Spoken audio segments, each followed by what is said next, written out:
Let's see.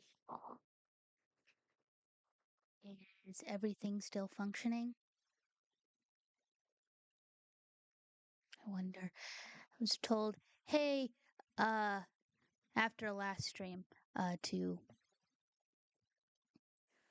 uh, bring up my mic just a tad more. I am. Let me know if it's too loud. If you were here last stream, updates, my voice hurts, but I still want to yap. I still want to absolutely and utterly yap, but I will not be as loud as last time. No, I don't want to be as loud as last time. Let's see. Mm-mm. No, not that one. Let's see. Now I just. No, not you. You. You. Maybe I can bring you down just a little bit. Yeah? Maybe make you a little bigger, but bring you down. Uh, I also have my tablet, uh, plugged in. So, uh, instead of just pure yapping and screeching, every 5 minutes, having another crash out, I'll be drawing, which will be fun.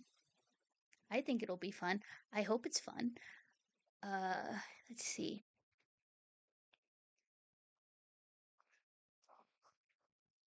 And maybe, uh, because I have an external mic, I don't have to hold my mic, which would really suck if I had to.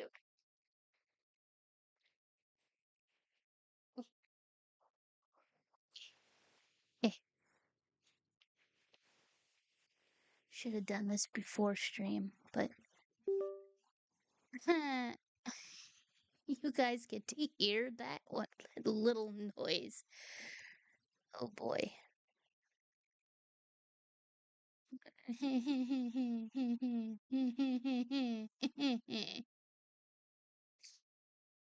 That's fixed. So now whenever I open my fucking mouth, my little character opens their fucking mouth. Yippee, yippee. Can everyone hear me? Is that something that's going on? If you can hear me say something, that'd be great. I mean, I'll have chat pulled up. Oh, why did lead OBS? OBS, why can't you just let me have this? Why can't I look at chat and draw at the same time? That's fucking cringe. Fine then. I'll do it like that. I'll rearrange my fucking screen.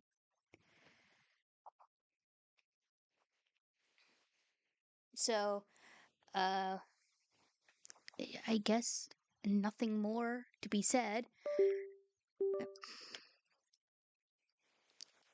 Just so y'all know, it'll do that occasionally. If you hear that noise, uh, that is my tablet's cord being fucky wucky. So whenever it's fucky wucky, it makes that noise. I need to get tape for it because one of the ends is fraying, and I am a broked. I do not have the monies to buy another cord, and I would like this one to last a little while longer. I also need to buy fucking nibs.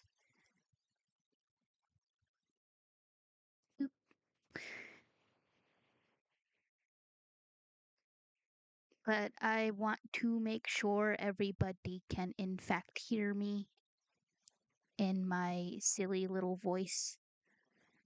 Is that something that everyone can do?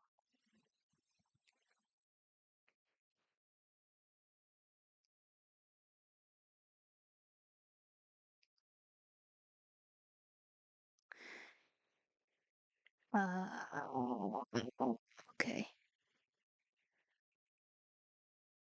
I'm gonna assume no. Can y'all hear me?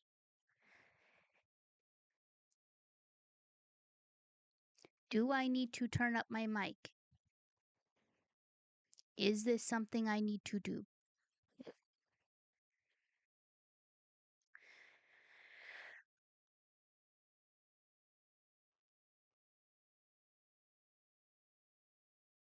Do I need to turn up my mic? Is that something that is required? I don't know. I do not know. Should I flop this somewhere? I will probably do that.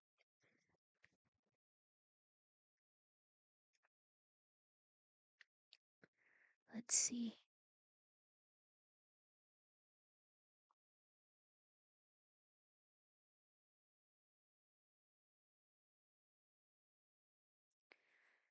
I assume that because nobody is saying anything, I don't know. I literally do not know.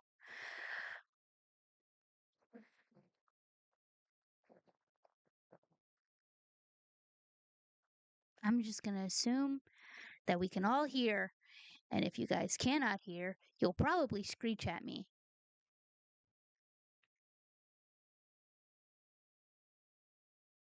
I'll give it a couple more minutes.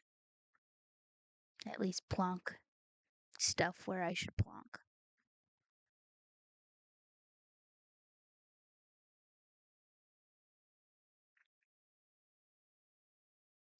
So, I do want to say, this entire stream isn't going to be just about fucking Chuck, because he hurts my brain, and I don't want to talk about him. Completely and utterly, solely, for who knows how long. Uh,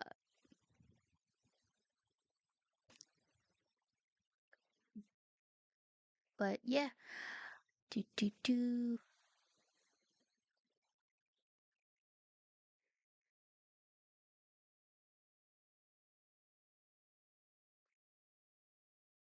And I want to, at some point, now that I've sufficiently yapped to pretty much everywhere I absolutely can,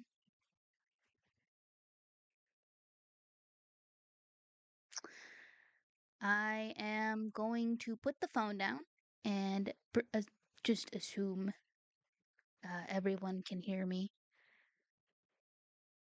And we're going to continue on from where we were earlier with the Nerf stream.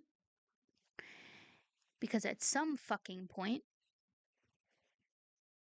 I want to do something else. I want to do something more fun. Something that won't hurt my brain as fucking bad.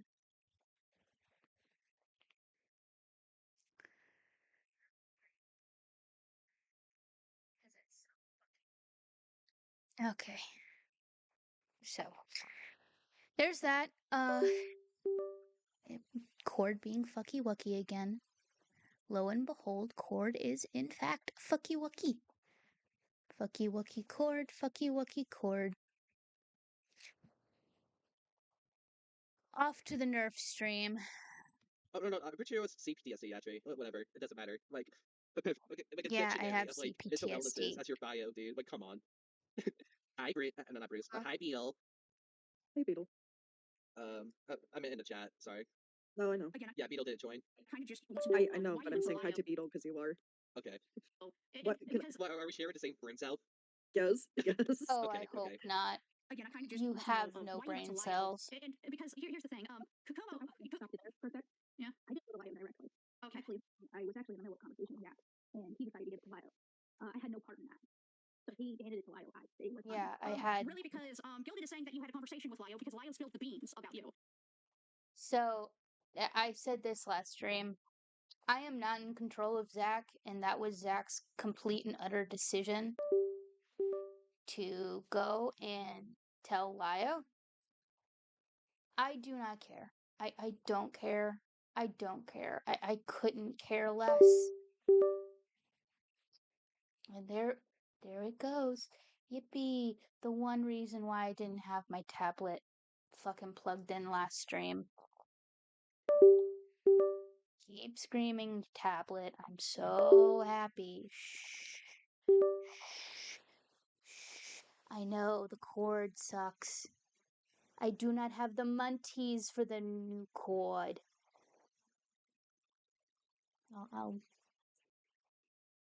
Yeah. But yeah, that was completely and utterly Nerf being a bastard. That was the Zach, not Kyle's decision, not mine. I did, in fact, talk to Lio to clear stuff up, and I don't particularly care. I was telling him about that, like, it sounded like what Gildy was describing. You and him had a direct conversation. Actually, no, we didn't. We all know that's bullshit. We all know that's bullshit. I'm not gonna explain anything. I already covered our DMs at this. I also want to clarify, no, we didn't have direct conversations. Even though there was a voice call in which he was present, he was muted and bailed halfway. So, no, we didn't have direct conversation. But okay. All right, buddy. Point, dude. Like, come on. Be good at life. No. He didn't even speak. He barely spoke, and when he did speak, he was trying to do his little weird LARPy adult baby man bullshit. And it's something that I don't particularly care for, and I don't particularly give a shit about. So whenever he does that, I just kind of bail. Because I'm not going to talk to a man, baby. I am an adult woman, and I expect to be treated like an adult woman. Not a fucking 2-year-old. Lying, dude. If you want to be alive, be good at it. Cause holy fuck. I wasn't lying, Nerf, You were but there when Zach okay. and I were having a direct conversation. Oh, gotta load. We all know 'cause that's bullshit. YouTube's I'm not gay. gonna explain anything. I already covered our DMs at this point, dude. I do want to say from last stream, to catch everyone up, no, he didn't actually go through our DMs, and he didn't actually talk about our DMs. And what he basically did was lie about our DM conversations. We did actually discuss a lot in those DMs, and he was basically dick riding me the entire time. So, and you're gonna watch him try and backpedal that dick riding. Dude, like, come on. Be good at lying, dude. If you want to be alive, be good at it. Cause holy fuck. I could say the same for You were you, there when Zach buddy. and I were I having a could direct say the conversation. same for you. And I have proof that although he was present, we never spoke. Okay, so he was present in the chat. So do you think it's possible he likely was just listening and just letting Zach take the lead? I mean, either way, you were conversating with Lio in the Senate. I don't think it really matters. That's not conversating if he's just sitting there quietly in the fucking chat like a fucking dweebus. If he's just sitting there like a weird stalkerish dweeb and Zach's the one I'm talking to, then I'm going to refer to that entire conversation as being between Zach and I, not Zach, Lio, and I. Lio had nothing to do with that conversation. I mean, I don't know how else to put it other than him just sitting there and then bailing halfway like a fucking cunt weasel, like a weird LARPy man-child cunt weasel, isn't exactly something I much care for. I wouldn't even consider that us having a conversation, let alone Hold on, Beetle in chat. To be fair, Nerf, a direct lot of the shit she listed, like conversation. dyslexia, it's just asexual about autism, depending on how high on low functioning it is. But it's still autistic. But here's the thing, Beetle. When it comes to commentary, you're gonna have to like figure things out in a short lifespan of things, and if you can't handle that, that's a you issue, if anything. Unless if you want if you want to like improve that disability. Oh, also, but you could have dyspraxia without having autism, as far as I know. Yeah, but that's like Dyspraxia is not necessarily like they're comorbid. There's Yeah, sorry. Oh, You're now good. You're good. they You wouldn't admit think if you that had a some important of that conversation, shit you would is try to gather the info comorbid. any way you can. I can Oh, would you dissociate, look but at I can that? make sure to ask my friends to it exactly. Like That's true. if you're running with a claim, then like maybe ask before anything happens. Like is it not like the priority of like accusations? Just ask. Uh, It's so fucking no, when you're making an accusation, you're making an accusation. You're making a statement. You're saying something. It's like going, oh, the sky is blue, and then you decide to accuse me of being insane for saying that the fucking sky is blue. I don't know how I feel the fucking the worms, they're eating me. They're eating my soul. Gotta sit here and I gots to draw. I gots to doodles. Or else I'm going to go fucking crash out again. I already feel the crash out brewing. weird to me. How, like people will run, like normal commentary spurgs was just start to run with things.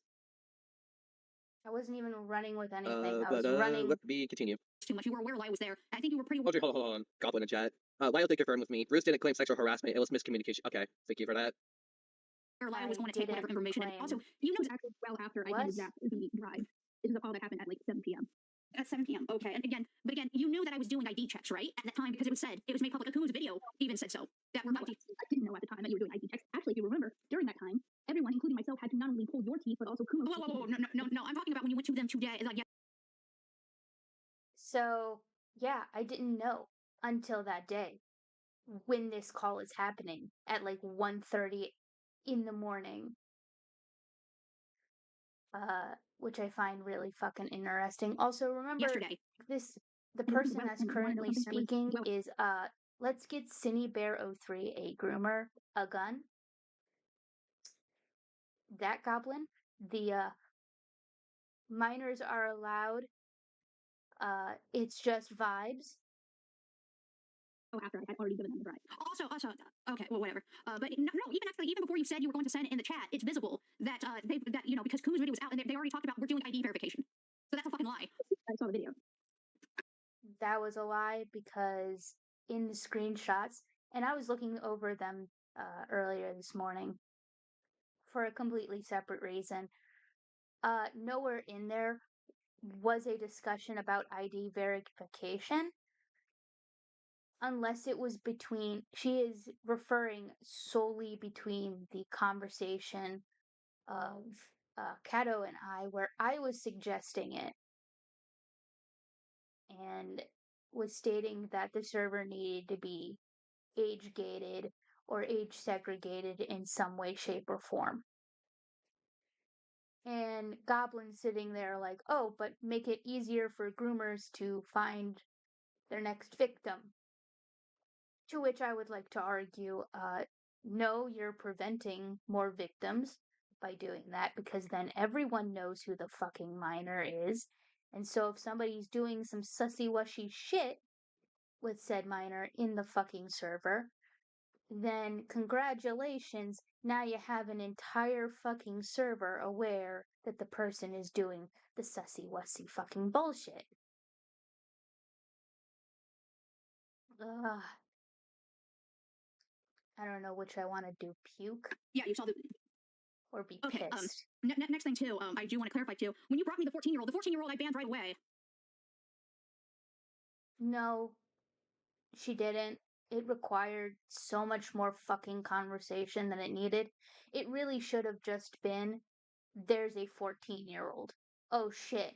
Okay. Done. None of this, oh, you're a fucking retard for doing that.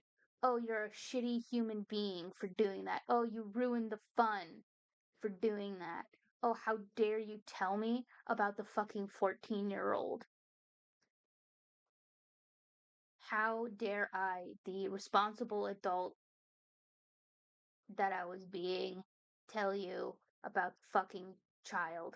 Oh no, you, a mod, had to do your fucking job as a mod. How awful. Like the 14-year-old was kicked. It wasn't an issue because it was kicked. And also, it was Kumo and Kumo and fucking Kato explained the age verification or the age thing multiple times. At first, it was 16 plus until Jack started to act inappropriately towards people and was like talking inappropriately to adults trying to engage in shit. That we decided to just kick him and his friends. Yeah, I was one of those adults that they were talking inappropriately with and told Jax to shut up, to cease, to go away, to stop it.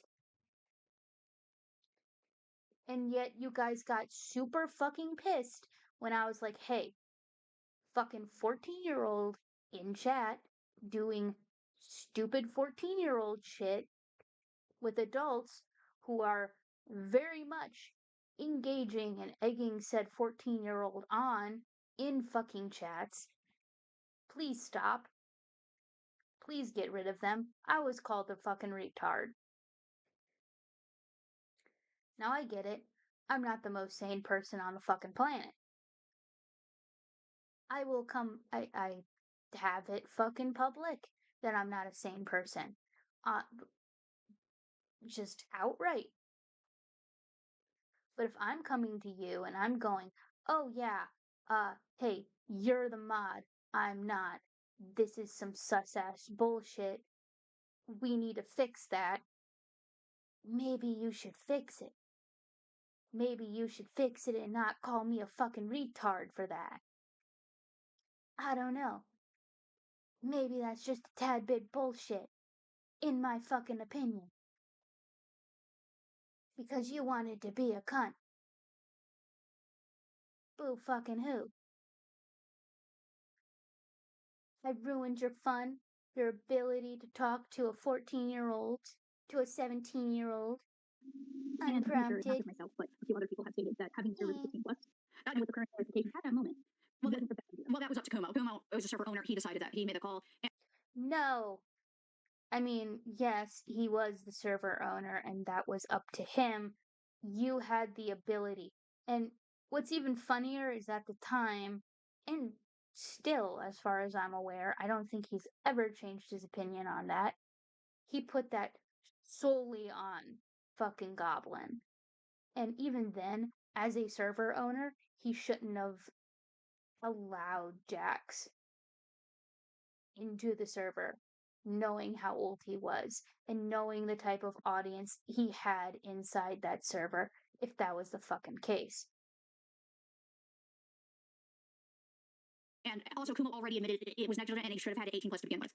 But Also, we're doing ID notice verification how now, so why are you making long this a big deal? it's been since fucking Nvrth spoke. That's the thing, I'm not. When I leaked this, I actually said it was due to negligence. That's not what you claimed earlier, though. You claimed that Kumo knew that the minors were present. Yeah, Kumo is negligent because he knew that there were minors. It's indicating that like Kumo spontaneously went out of his way to talk to a minor and be like, "Oh, whoa, vagina quits intense, baby."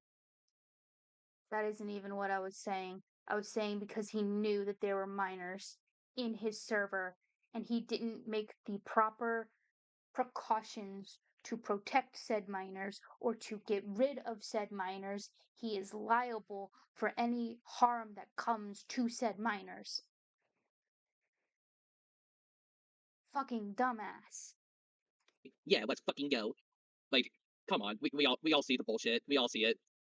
Yeah, let's fucking go. We all see the bullshit. We all see the bullshit.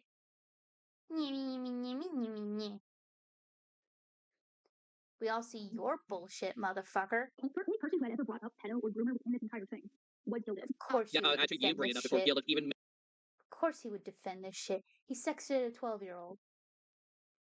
mentioned negligence. And it wasn't like It was negligence. That was my point. You knew that. You knew that when you were making anything that has this. like a correspond to you saying that it was negligence, because your first claim was Kumo knew that the minors were present about it, indicating that Kumo. Okay. He can know the minors are present. He can choosedly not do anything and yet still be fucking negligent. Because his decisions were negligent. Knew that the minors were present in that, which is like contrary to the whole like Kumo's negligent bit. No, it's not. You can see that there is black mold on your fucking wall. You can choose not to deal with the black mold on your fucking wall. and then be held accountable for the black mold on your fucking wall. I really don't like self-diagnosing. Yes, you can look up info to get a possible idea if you want to have, but then you can check with the doctor if you definitely have it and get the proper treatment. I actually have had several psycho evaluations. Those are my diagnoses. Shut the fuck up. There is a fucking good reason why I have So, What like, she's claiming, though, is that it was malicious, that he knew, and that he still. I actually said it was due to negligence. that's not what you claimed earlier, though. You claimed that Kumo knew that the minors were present. And The person who had ever brought up pedo or groomer in this entire thing was Gilded. actually, you didn't bring it up before Gillick even mentioned negligence. No, Gilded brought it up. I didn't even bring up pedo or grooming unless it was to say I don't think Kumo was a pedo or a groomer. But continue to cope, my guy. And it wasn't like anything that has like a correspond to you saying that it was negligence, because your first claim was Kumo knew that the minors were present about it, indicating that Kumo knew that the minors were present in that, which is like contrary to the whole like Kumo's negligent bit. No. I really don't like self-diagnosing. Yes, you can look up info to get a possible idea if you want to have, but then you can check with the doctor if you definitely have it and get the proper treatment and help it. Yep. Base trinket box as always. Except no. You are indirectly calling him a pedophile by agreeing to both, because if you're saying It was not just. I love because they're talking about a particular screenshot that exists. And what people don't realize, and I've stated this frequently, whenever Gilded gets backed into a corner, and it's something that I find rather annoying with him, specifically when you're having a debate with him, is he'll ask these disingenuous leading questions that are completely and utterly outside of what you're saying and take none of what you said into account. And my immediate response to him basically doing that was to be facetious. So, what Nerf is about to talk about is a screenshot where I was being facetious in stating, oh, it's both. Because we all know that's what fucking Gilded wanted to hear. He wanted to hear me go, oh, well, then it's both. I don't believe it's both. I know for a fact that you can see fucking black mold on your wall, do nothing about it, even though you have no control over the black mold, but still choose to do nothing to prevent or stave the black mold. And if that's the case, then you're fucking negligent. And you can be held responsible for your fucking negligence. Yep, fucking P. Both. Like Bruce made the claim that like Kumo knew before all of this occurred. Well, he did. He Which is did silly. know. Which is very What silly. she's claiming, though, is that it was malicious, that he knew, and that he still sent it. Am I understanding that right? No. The accusation was Kumo knew that like minors were present during that. Yeah. It wasn't an accusation, it was a statement of fucking fact. He did. He knew. People told him. I told him. He didn't fucking care. A bit. Where like with what Bruce was framing here, it's like Kumo like went up to his trench coat and showed like his genitalia to the local park or some shit. That's what.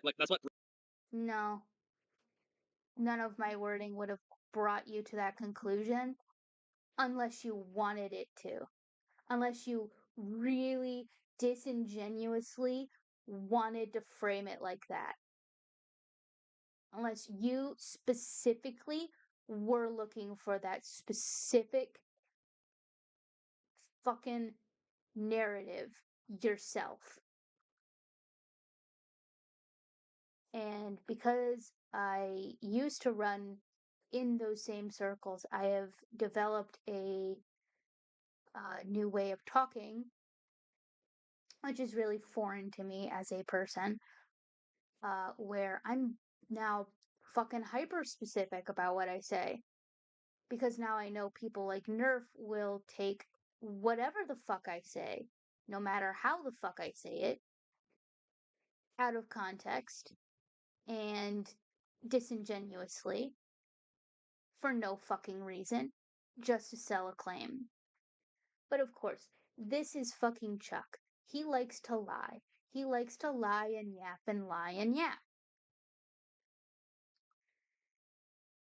Oh, if I gotta continue this, I think I'm gonna crash out and I'm We're just just, like, gonna framing blow it out my as- vocal cords. Maybe that's too extreme, but like that's just like a hypothetical example We of we're it. Like not it's literally what we're Bruce not is framing in this naming. scenario. Oh my god. She doesn't trust Mayo Clinic because she had an ear infection. Google the symptoms, sought ear cancer, and flipped out. No, I don't fucking trust Google. I don't trust Google and I don't trust Mayo Clinic, and there's a very specific fucking reason why I don't. And here's why I don't. It's because Mayo Clinic has been caught several times doctoring its research and taking private funding, which, if you don't know, is a bad thing when it comes to scientific research. There's a reason why a lot of things like medical research and uh, engineering and all that stuff, you need to get grants because, wait, yes, Chuck was Nerf's real name. That's his real name, and I'll be using Chuck from here on out because I know it'll piss him off. I don't trust Mayo Clinic. I just do not. And Nerf bringing this up in this particular instance is bullshit. I do not trust it for its inability to be scientifically sound. They do not follow the scientific method like they should, and they do not have their research peer reviewed as they should, and they take private funding and alter information based on that funding.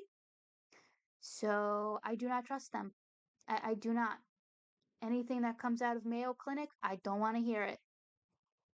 I don't give a shit. Give me real science, and maybe I'll think about it. But don't hand me fucking Mayo Clinic.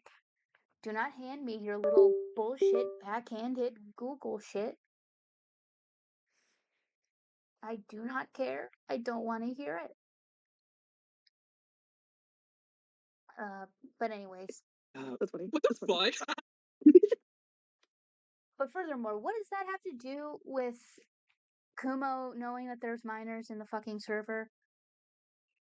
We're gonna skip through this. Because if I have to hear Chuck's voice any more than I already have, I'm gonna Like she fucking claims sexual crash harassment in out. Kumo server, but not with Lyo.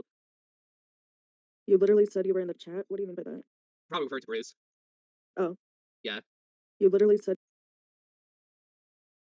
What? No, Nerve, it turned out to be a genuine miscommunication. She said it earlier in the chat. Huh? Hold on. No, I mean like sexual harassment in the VC and Kumo server, not in Maya's. How was it a misunderstanding?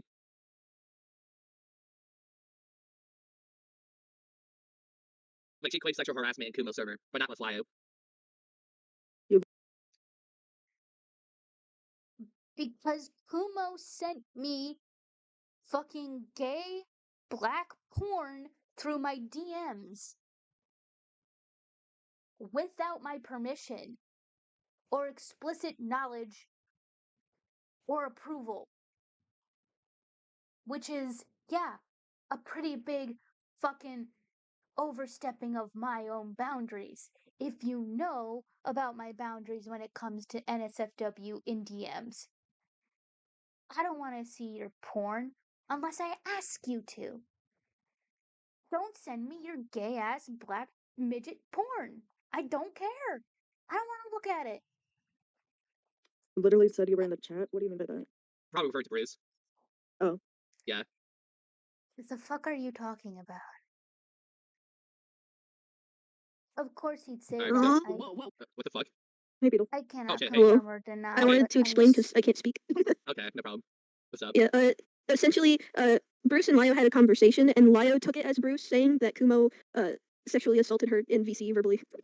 Bro, Yeah, that's why I said, like, was it in Kumo's server or was it, wait, I know the Lio part, but, like, claimed sexual harassment in Kumo's server. That's what I mean. not in Kumo's server. Bruce said that it happened in this. That Lio thought that she had said that it happened in Kumo's server, but he misunderstood what Bruce was saying. Oh, okay. So it was like Yeah. it was actually like just like a general misunderstanding. Miscommunication. Yeah. Okay. Bruce never actually did say it, but Lio thought she had said it. So. Oh, okay. Oh, would you look at that? Lio putting words in my fucking mouth like he usually fucking does. Yay. Good to know. Yeah. Good to know. Okay, I I'm gonna didn't leave now. even know Bye. he Bye-bye. did that. They'll die. Whoa. Back up. Hold on, Bruce. I'll be right Can I back. DM? One second. No, Yes. I'm getting it from the server on that day. Okay. Well, alrighty then. So give me a moment. Just so you Here's a little guys bit of know, information. They actually I did ask to didn't use it even in see certain that fucking Right, chat, explicit by the messaging. way. I'm on mobile. The white shit says the I white the can't see drive. that. Fucking goofball. Oh, that's probably one black. I can't see that shit. All you want. The answer was still no, and they still haven't used it. Yeah. I mean, We're going through this call. He's just basically dick riding Goblin at this point. How much longer is this? Are you ever going to talk yourself? There we go. server if she had a problem that like you were admin, like MLS admin, and like the possibility of like everyone trying to like frame anybody within their own circle just to be like negligent and their wrong reasoning is kind of a little bit iffy. But I get the like the circumstances that like Emma didn't want to be admin.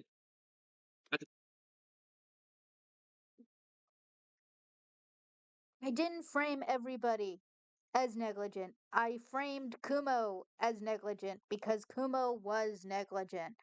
Oh my goodness. I'm gonna have a crash out. We need something else to talk about or to go over because I can and will have a crash out over this. Chuck makes me want to chuck him through a window a lot.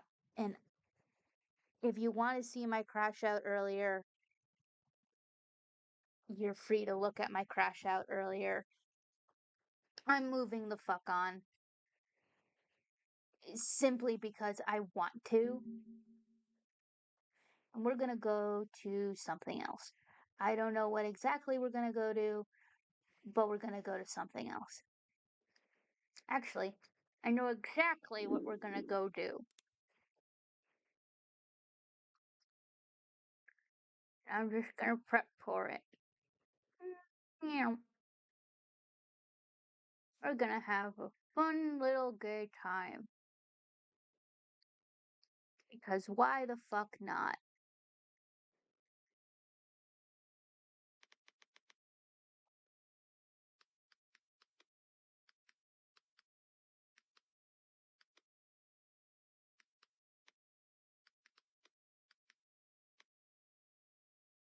We're gonna talk about Lorch.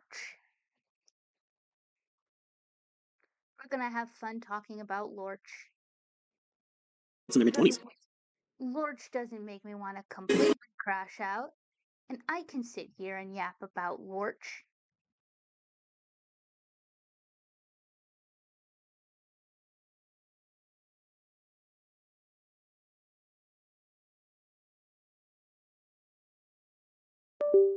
How's that sound? Did you end up talking to Gilded Pooh for his new video? I actually did. We did have a conversation. And it was quite a pleasant conversation, not gonna lie. About the Nerf shit. Do you guys want me to go over that real quick? Actually, hang on. I'm gonna see. We'll do this.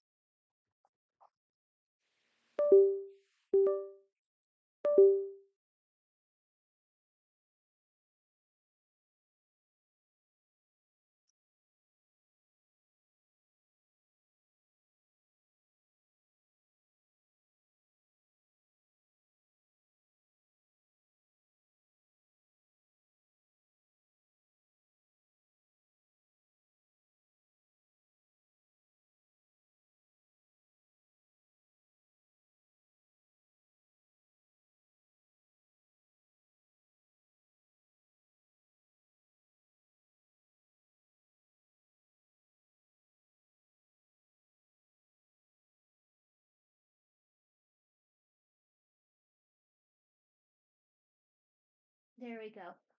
You guys vote. What do you... Yes, talk about the Gilded Talk.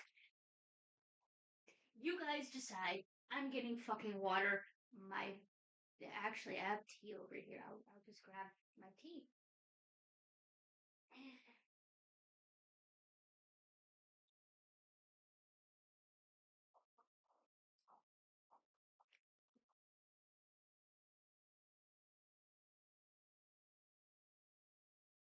Oh, okay. All right. We'll talk about that real quick. And then I don't know what else you guys want me to do. I'll ask the question again later. Okay. Gilded Yap. What do you guys want to know about it? What are some questions you guys have? What would you guys like to know about the Gilded Yap? About the shit that I know.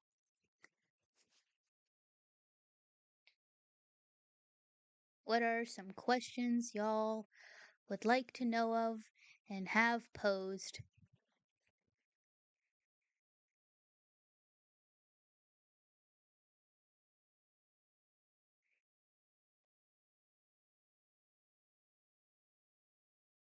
Right, I forgot. Oh, dude. No, not that. Fuck.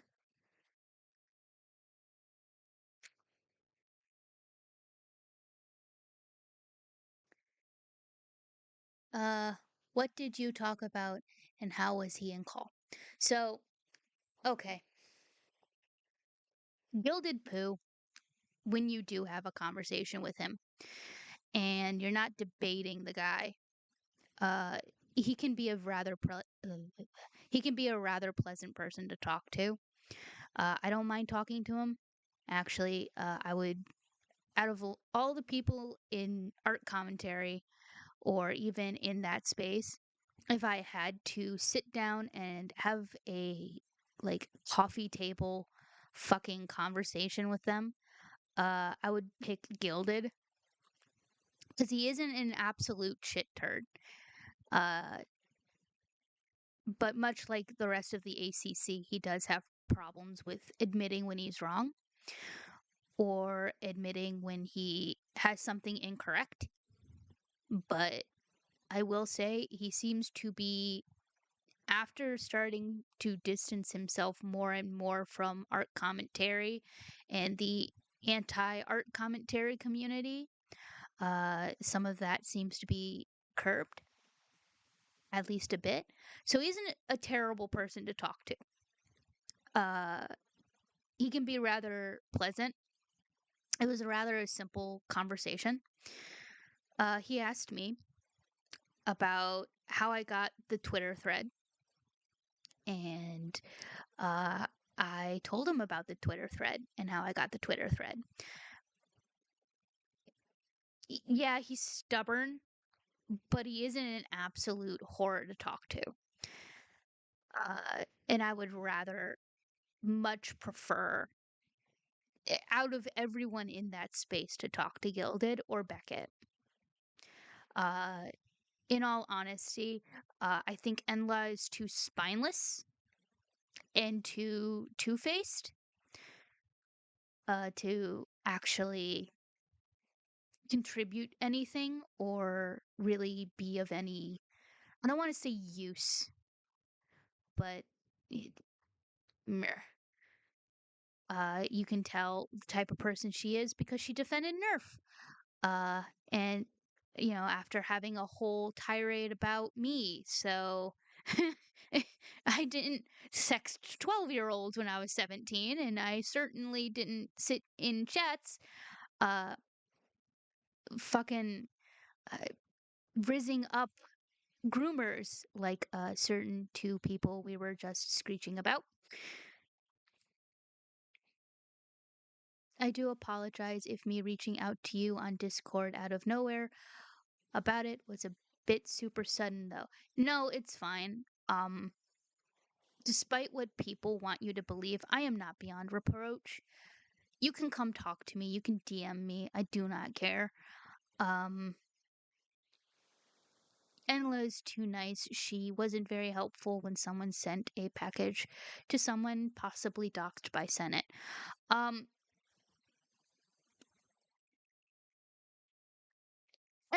is like a really great example of somebody who is nice but not kind.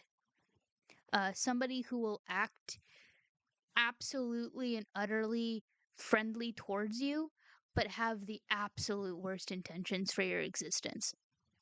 And that is something I'm not for. How I got the Twitter thread was a friend, a mutual friend of ours, reached out and gave me the Twitter thread itself because they knew Nerf was basically taking the piss on me. And I, at the time, was too busy with stuff IRL. I got a concussion. I was at school and I had to leave school because of said concussion. So I didn't really have time in my day or any of the brain cells to put towards people like Nerf. And I didn't want to deal with Nerf. But when I did immediately get, because it was like months before it was dropped, I did ask Jenny. I believe it was months. But anyways, I asked Jenny about it because they were a mutual friend between Nerf and I. And what I was told was something completely different. I was told that everything's okay. It's false news. It's fake news. Oh my goodness, look at that thing. It's fake news. And to not talk about it. And I, at the time, respected and trusted Jenny's opinion. And I believed her, at least for the time being, because I had no other reason to believe the thread at that time. Until people, specifically Ace of Space, brought something up about Nerf. And I quickly remembered the fucking thread.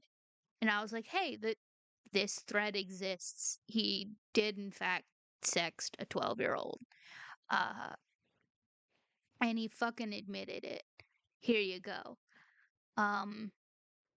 Which is why when you tell people shit like, oh, hey, yeah, I knew about that thread, and I'm super fucking pissed that somebody lied to me because it turned out to be what I thought it was initially, which was Nerf sexted a 12-year-old. I was not happy. I'm going to be real honest with you guys, unfiltered and pissed. I was completely and utterly off my rocker, unfiltered and pissed because Jenny had lied to me and continued to lie to my face. Which annoyed me.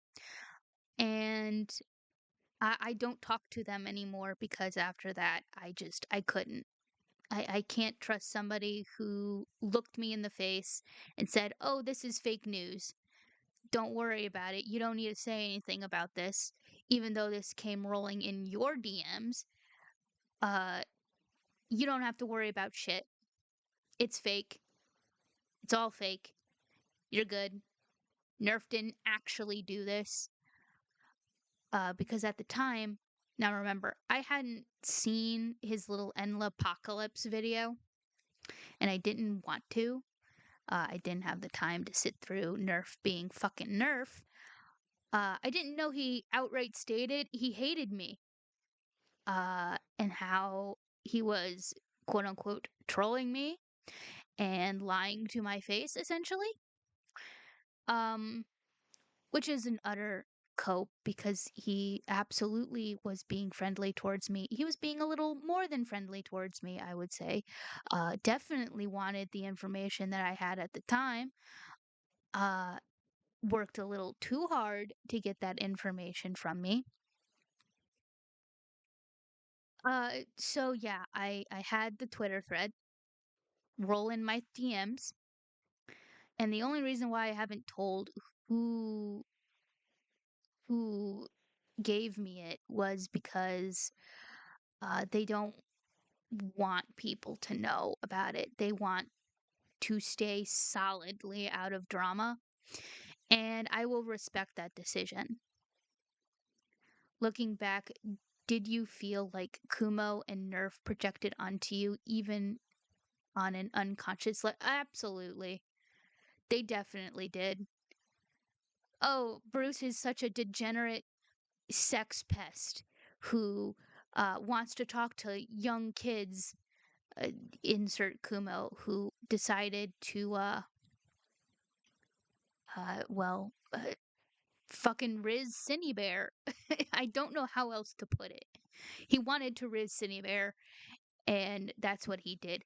And then Goblin, his fucking sycophant, of course, followed in his footsteps. Uh, then there's Nerf, who really wanted to paint me as this snakish, disingenuous bitch. But, um, if you've ever interacted with me personally, and some of you might have, I do not have the brain cells nor the fucking energy to do that. I do not. I'm just good at finding information occasionally and handing it to people. That's all I do. That's all I've ever done. And I don't even sit there publicly and do it. I just no. No thanks. Um yeah, I think they did. In some way, shape, or form, a lot of it really was just projection. And they were I don't even think it was unconscious projection. I think they were making the purposeful, malicious effort to do so. Uh, because so much of it just feels malicious after all this time. I can't, I just cannot categorize it as anything else other than malicious, especially knowing what I do, in fact, know about Kumo outside of, uh, the Cine Bear stuff and my own shit with him. Uh, and Nerf is just fucking Nerf. I feel like Nerf did what Blackout did. Do you think there are any parallels? I Dormitibus. Yeah. Yeah, there is definitely parallels. The whole fucking crash out that he did, where he basically admitted to doing that to a child after then deciding to go through screeching about people who do the same exact thing that he did. Yeah, there are definitely parallels between Dormitibus and Nerf. Only I think Nerf is a lot less self aware and a lot more cringe. Just utterly terrible human being. Plus, the age gap is a match. Yeah, the age gap is in fact a match, and it's a disgusting match. It's something that I do not like that exists. It is something that I would rather uh, not not deal with if I can. I would prefer to just now knowing what I do about Nerf. I'm glad I started distancing myself from him after the whole All My Demons leak. I think it's been so long since I've actually sat down and had a conversation with him. Uh, and I don't think I ever want to have a conversation with him again, knowing the things that he has said behind my back, and the things that he has said behind other people's backs, and then the things that he has done. Um, I don't. I will, and I quote from a DM with Jenny and I think. I don't ever want to hear Nerf tell me how much of a fucking degenerate I am because I draw adult Mega Man smut. Because I draw two emotionally constipated gay men being gay. When he decided to sex a 12-year-old. We are not on the same level, my guy. If what I've done is terrible and horrible, then I would rather do what I've done uh than fucking sex a 12-year-old. Why would you do that? Have you ever talked to a 12-year-old in person? It is pain. It is pain and suffering. I love how I'll even refer to it here. Um, Ethan Ethan does things or does a thing. Evan, who became Goblin's little sycophant, who sexually harassed Cato. Uh, I know, I was told that. Um, Fuck that guy. He was also in the Cine Bear chat.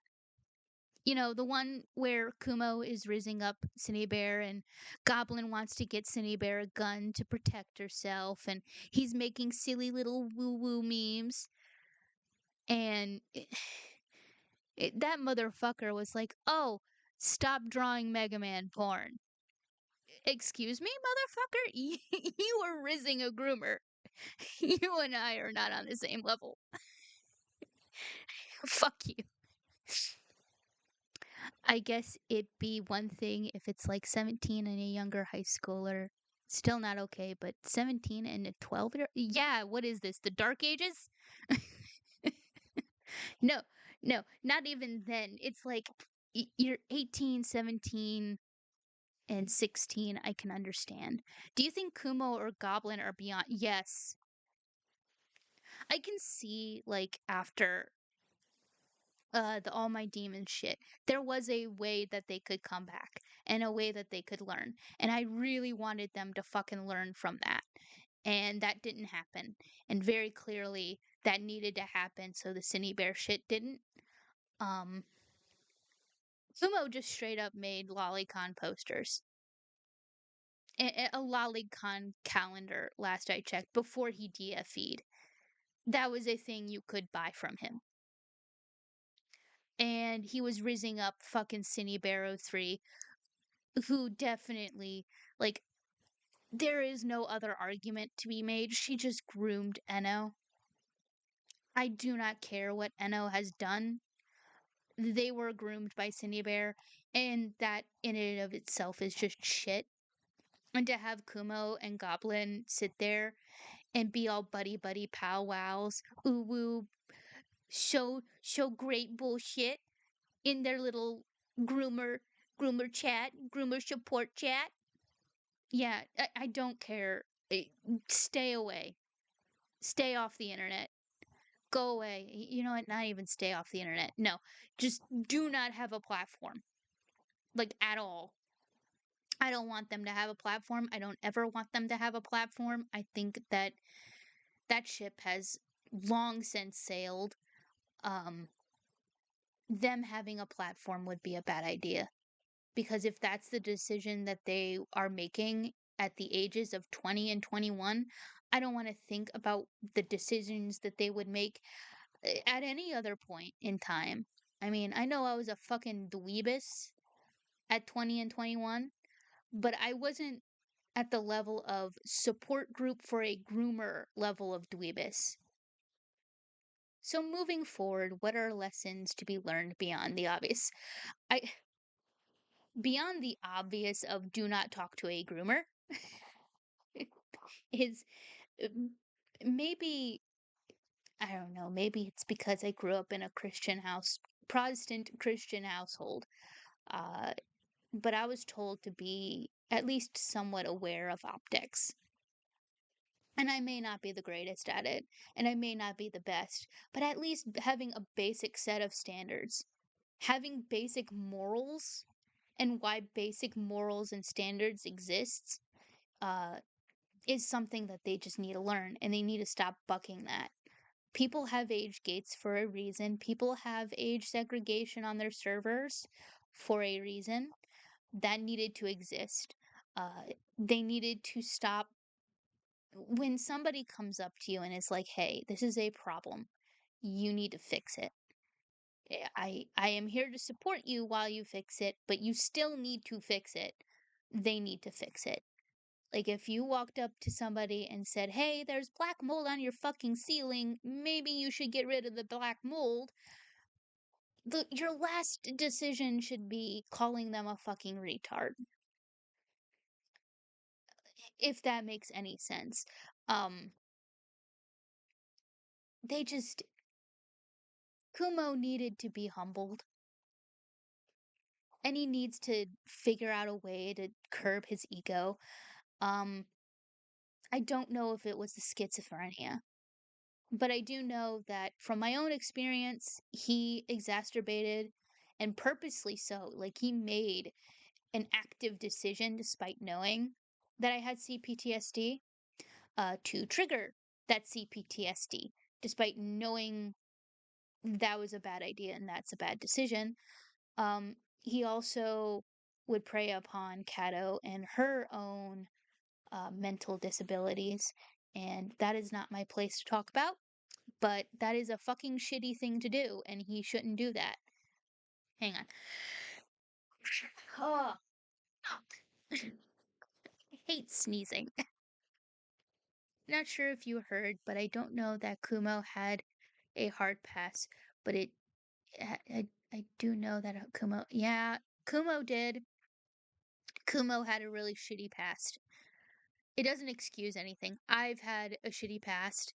I've had an excruciatingly shitty past. I could sit here and trauma dump all I'd want, but the reality is that that doesn't really achieve anything going forward. You're just hurting yourself in the present. And that was a lesson that I needed to learn. Oh, thank you. I don't know if it's because spring is upon us or if I'm getting sick. It's one of those two options. But thank you for the bless. Oh boy. But I did tell Gilded about the Twitter thread and a few other things. I don't know, and I might ask him later if he's still gonna talk about it. If he isn't, I'll come back and I'll yap a little while about it. Because there's some stuff in there that yeah. He acts prideful, but deep down he's very hurt. And he's a very hurt person. And it's really, really, really hard. Like, it's really hard for me to be, like, horribly mean to the guy. I just can't do it. I can't. I can state that I don't like the decisions he's made, nor the actions that he has done. But I can't, I don't know how to put this. I can't completely and utterly be pissy about it. Hang on. I don't know if you guys can hear, but we have a special guest crying to come inside.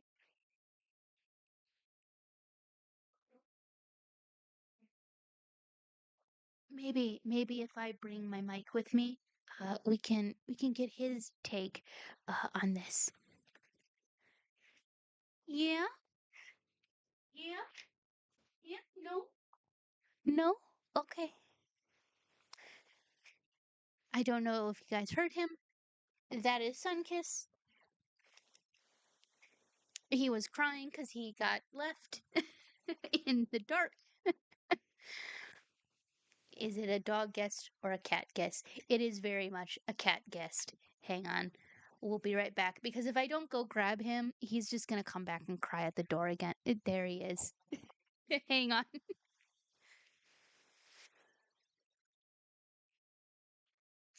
Yeah? Yeah? Come here.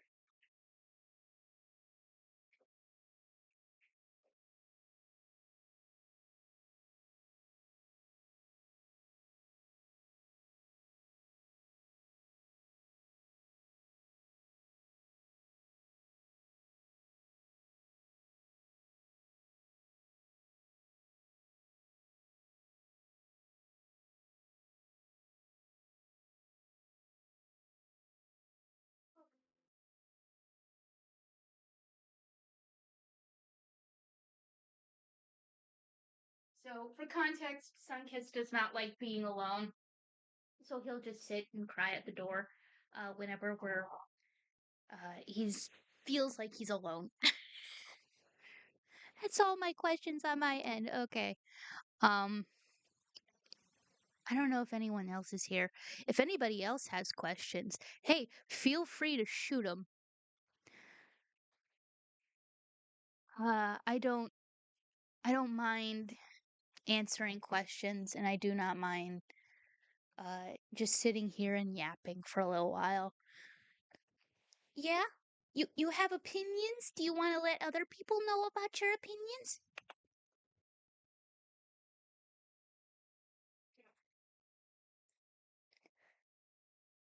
Apparently not. He just wants snugs.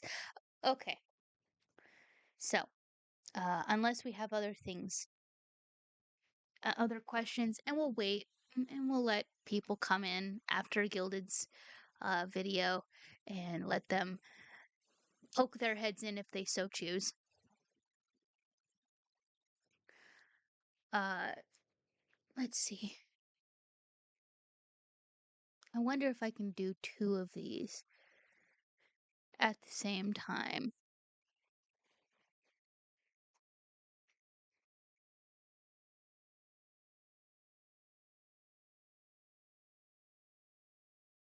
Can I have a Q&A and a poll at the same time?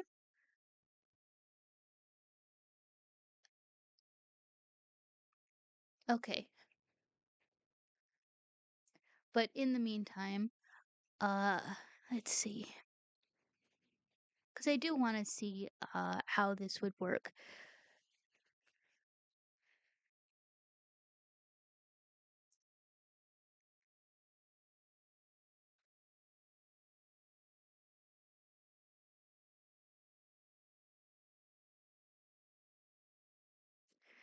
Because I don't want everything that we're doing to be absolutely and utterly surrounded by Nerf. Like, of all the people uh, who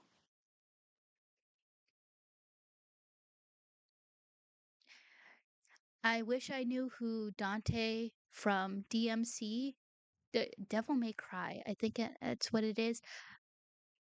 I kind of know about it. I kind of don't. I'm sorry, but I understand. Uh, I don't want everything to be utterly consumed by retarditis that is Nerf. And fuck, I already forgot his real name. That's how little I give a shit. That's how little I care.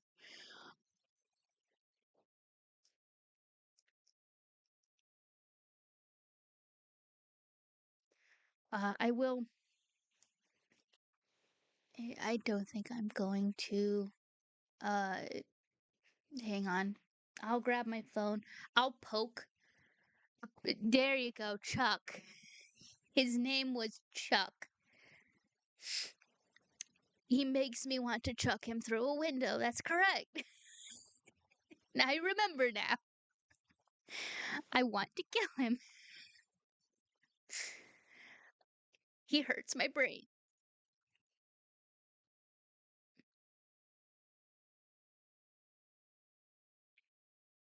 How, how much wood could a woodchuck chuck if a woodchuck could? Um,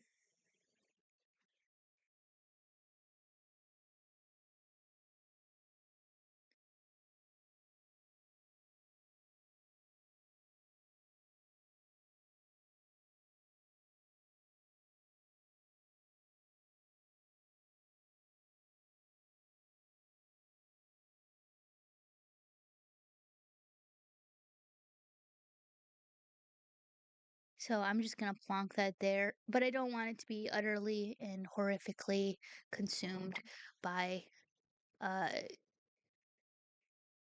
oh wow. As you guys know, I don't want it to be utterly consumed by fucking Chuck. I want to do something fun. either either I can sit here and yap about Lorch and their terrible, terrible takes on slow burn romance, or we can just start. I can just start recording for season 0 and start working my way through the doorstopper that is Mega Man Recut, which, let's be honest, is a big brainworm apparently. A big autistic brainworm for me. And if by something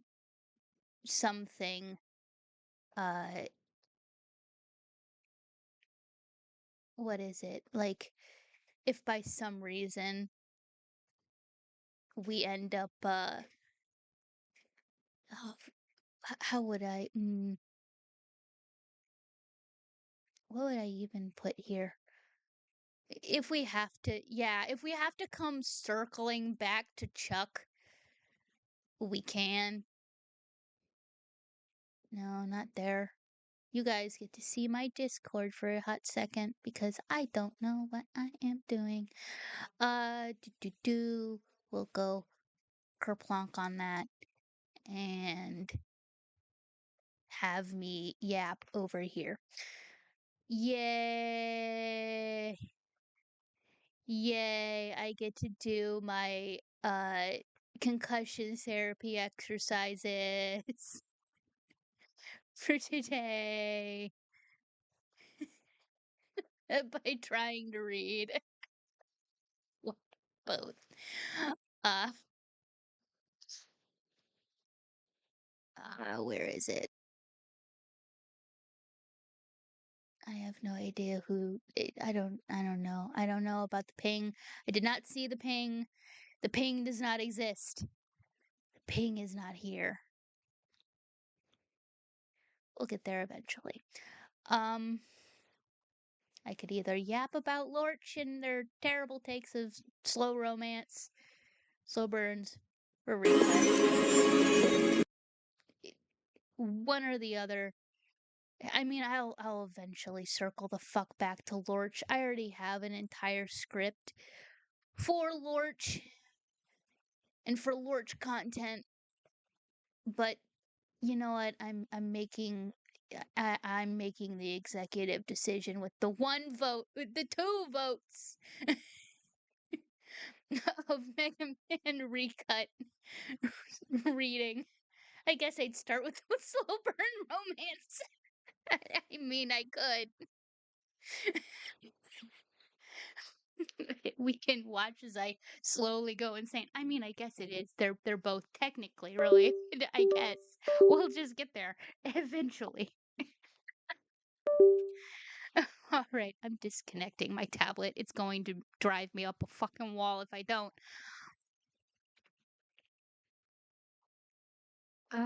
Here we go. No. No, not like that. Cease.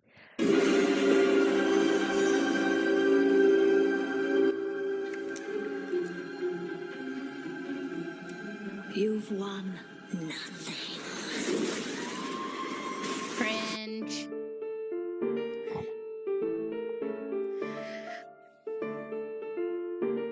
I'm gonna be real.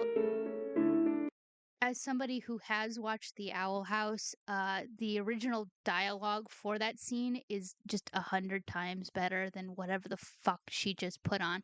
Also, Lorch, otherwise known as Lily Orchard, I'll move myself in a moment. Oh, great, Lily Pete. Yes, more Lily. She is not called Lily Orchard or Lily Pete anymore. She is CD Call. But just to annoy the shit out of her, I'm going to sit here and call her Lorch. Because CD Call sounds like I'm talking about a fucking prostitute, and I don't want to do that. I don't want to talk about a prostitute or a maybe prostitute or a fucking sort of kind of iffy type of prostitute. A prostitute-esque name. All right. I'm stalling. I'm just stalling at this point. we'll yap about Lorch, and then I don't know if we got time, we'll start recut, and then if Chuck comes up again, I'll yap about fucking Chuck.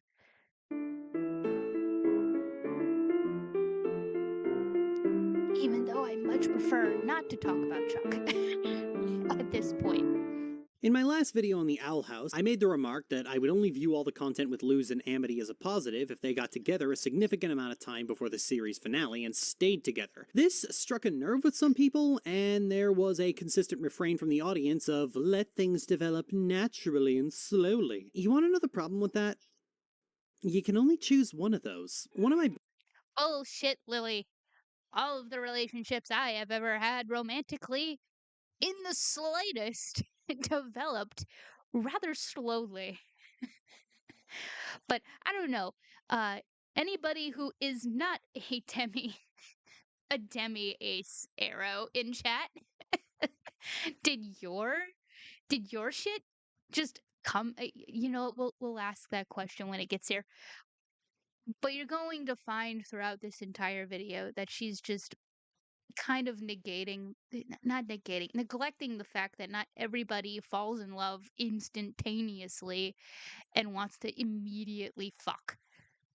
biggest positives about the Owl House is that it has really good pacing. Everything moves at a good speed, and nothing feels dragged out. I expressed hope that this would also apply to the resident romantic subplot of Luz and Amity. As much as I find Amity to be underwhelming, I don't object to these two being a thing. In fact, they're kinda cute. But this statement was met with pushback from people who said they didn't want the story to be rushed, that everything should develop slowly, that this should be a slow burn throughout the series. And whenever I hear that, I get the same feeling one would get when you ask someone what they want for dinner, and they say, oh, I'll just have plain bread, thank you. Now, No, Lily. I actually like fucking red curry. You're the one who likes fucking plain white bread. I'm sorry, I want my romantic subplots to have plot. Oh no, perish the thought. I actually want chemistry in a fucking relationship. Not only that, but in a piece of fiction, unlike reality, you don't know the characters. You need to work off of what the audience knows of the characters and work to make a chemistry that not only the characters they themselves recognize that they have, but also the audience recognizes that they have. And it's why I like slow burns, because you learn more about the character through that development of those feelings for the other character in question. I clown on you guys a lot because it's fun and I have this compulsive need to sabotage my career at every opportunity out of a trauma-induced fear of happiness and success. Clown on would imply that you are correct in some way, and I'm sorry, Lily, but you're not. You're not correct. Also, your trauma has nothing to do with this. But you guys really don't know what you're missing. Oh my goodness. So I forgot during scripting, and every time I come through this part of the video, it drives me up a wall. Because I have attended bad fan fiction reading night. If you don't know, I really, really like fan fiction. I find it incredibly, incredibly entertaining. Okay? When it is done correctly, it can be super fun. This character is Lorch's OC, who she ships with Ray. And by chapter 14, they're already like prepared to go into the frickin' bedroom. Their romance starts even before chapter 14, like well before that. Okay? It is the worst written romantic subplot I have ever had to endure. And like, this is the textbook definition of stale plain white bread when it comes to romantic subplots or romantic plots in anything. Okay? I I do not enjoy, oh, I found person and I am going to immediately ogle them. Just stopping by to say hi. Hello, Nay. We're going to be talking about Lorch and their take on slow burn romances, and just watch as I slowly cook my brain. But hello, I hope you're doing well. I hope the transition is going great. And that you are currently safe and well. I haven't heard from you in a while, and I truly hope you're doing okay. Missing sometimes. You really just want Amity to be gay panicking the entire show? You wouldn't. Yes, maybe not the entire show, but for a good long while. We need that gay panic, okay? That's a part of her character. That's a part of her character development. That's a part of who she is as a person. And I need that so much. But also, just working back a bit, and I'm pretty sure she has stated this before, and I'll find the video again, and when we do, I can and will live stream my crash out to that one as well. But Lily does not enjoy enemies to lovers. Like, at all, because it requires a slow burn. You can't just go rushing into the good stuff, into all the romance and squishy, babbly whatnot, okay? Without this, like, completely and utterly ruining enemies to lovers. Enemies to lovers is a subgenre of romance you cannot rush through, because you go from characters who do not like each other, who, if they were in a room together, don't know if they want to fuck or they want to fuck each other up. And that's a part of the fun. As an audience member, you get to enjoy as they figure out which of the two that they want. Which is a lot to say, because these two characters are in fact minors, and we'll say, you know, we'll just shove this aside real quick. Actually, that's kind of really fucking helpful that I brought up season 0. And now I remember what I gotta remember which chapter it was, because it's really apt in my own opinion, showcasing how exactly do you write that sort of thing. And when I'm thinking about enemies to lovers, this is exactly the relationship I'm talking about when I think about it. It's somewhere. You see all this text? I have to get there eventually. Eventually. But we'll find where it is in a moment. I don't think it's in this chapter. I think it's in the next one.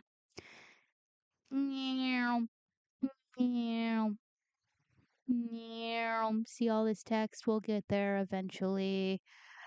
We'll get there. We'll get to the joy and the sorrow that I am about to express to you. Da da. Haha, here we are. And so we're just going to read this excerpt. Contextless, of course, because we're going to go through it eventually. But once we do, you'll okay, yeah, that makes sense. But I want to bring this up because I think it's a really, really good example of how you can set two characters up who have never met each other in their entire lives, who have two extremely different lives in a really great way.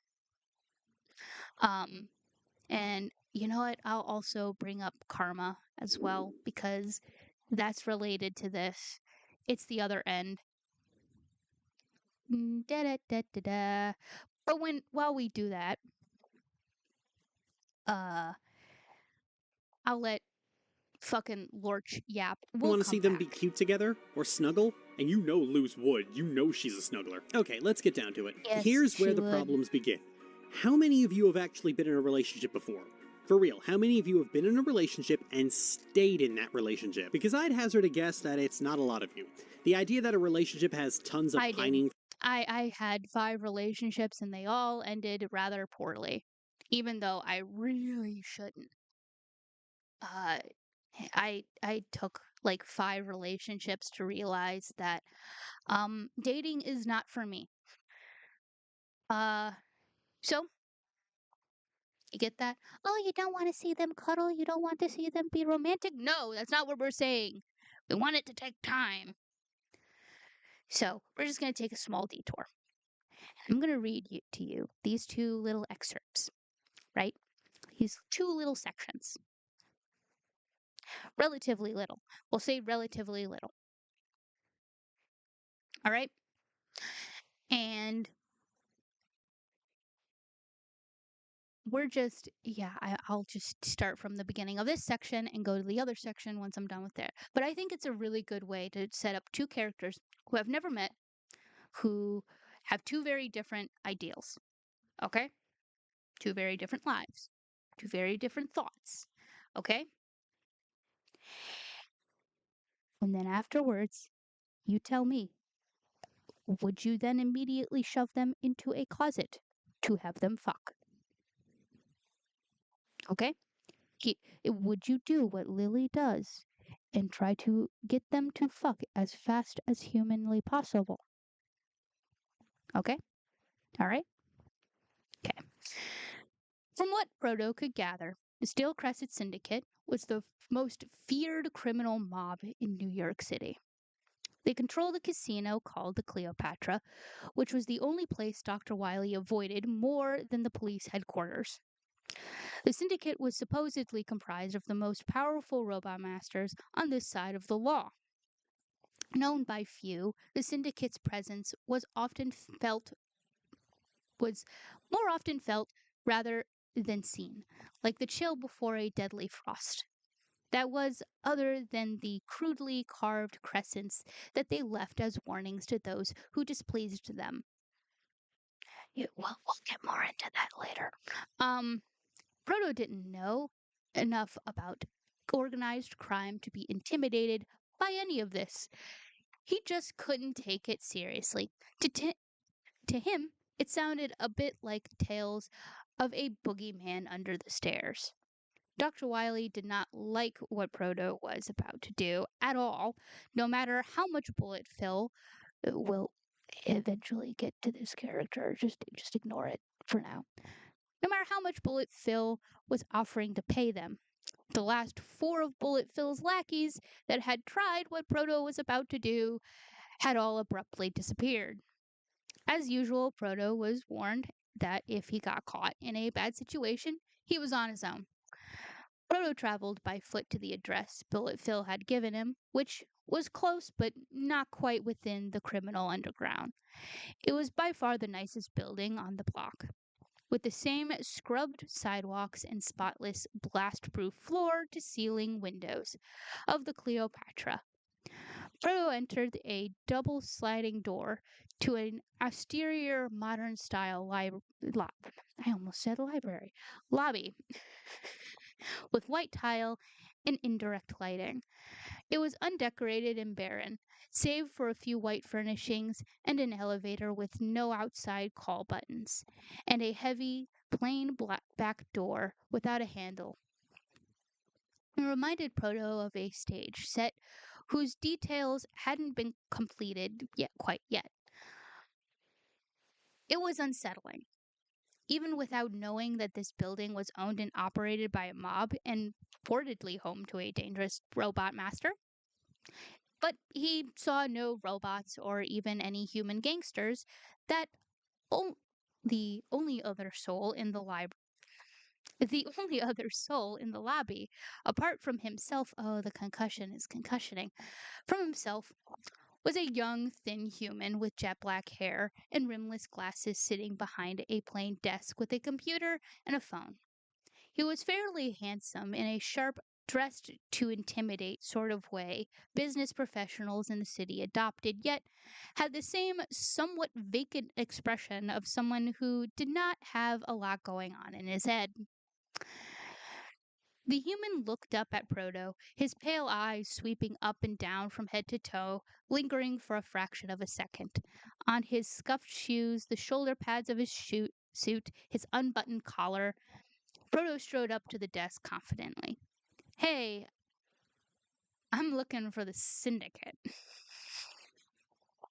The human's eyes came to rest on Proto's face, and he blinked slowly. The what? The syndicate. The human made a minute shrug. Sorry. I've never heard of it, he said blankly. Proto blinked, wondering if he had the wrong building. He studied the human for a moment, realizing the vacancy he had first detected was merely a mask. Proto smiled brightly at the human. No guards? That seems a little gutsy for a secretary of America. That seems a little gutsy for the secretary of America's biggest mob. I should try that again. Let's ignore it for now. The human did not seem perturbed by what could be perceived as both an accusation and a threat. On the contrary, an ice-like stillness was setting into his face. The mask-like indifference fading, his voice became nasally and incredibly snide. I'm not a secretary. I work for Fullman Financial. With a red-gloved hand, he pointed at the sign on his desk, which was neatly engraved in elegant serifs with Fullman Financial underneath, the heading, Mr. Smith. Right, said Proto, while still smiling at who he presumed was Smith. You can save the Act Wise guy. I know this is New York's headquarters for Syndicate. Prove it, Smith said simply. Is that how it's going to be? It looked like Proto had met his match in terms of blatant deflection. It looked like Proto had met his match in terms of blatant deflection. Smith was wrinkling his nose at him as though he was something strange and dirty that had wandered into to waste his time. If you do not have an appointment, please leave.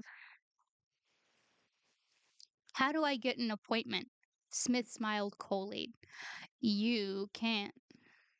Proto considered his options. As a robot, he could easily terrorize this skinny, pencil-pushing human into giving him whatever he wanted. Syndicate or not, the human was just a middleman, and not a very strong one. However, this wasn't really Proto's style.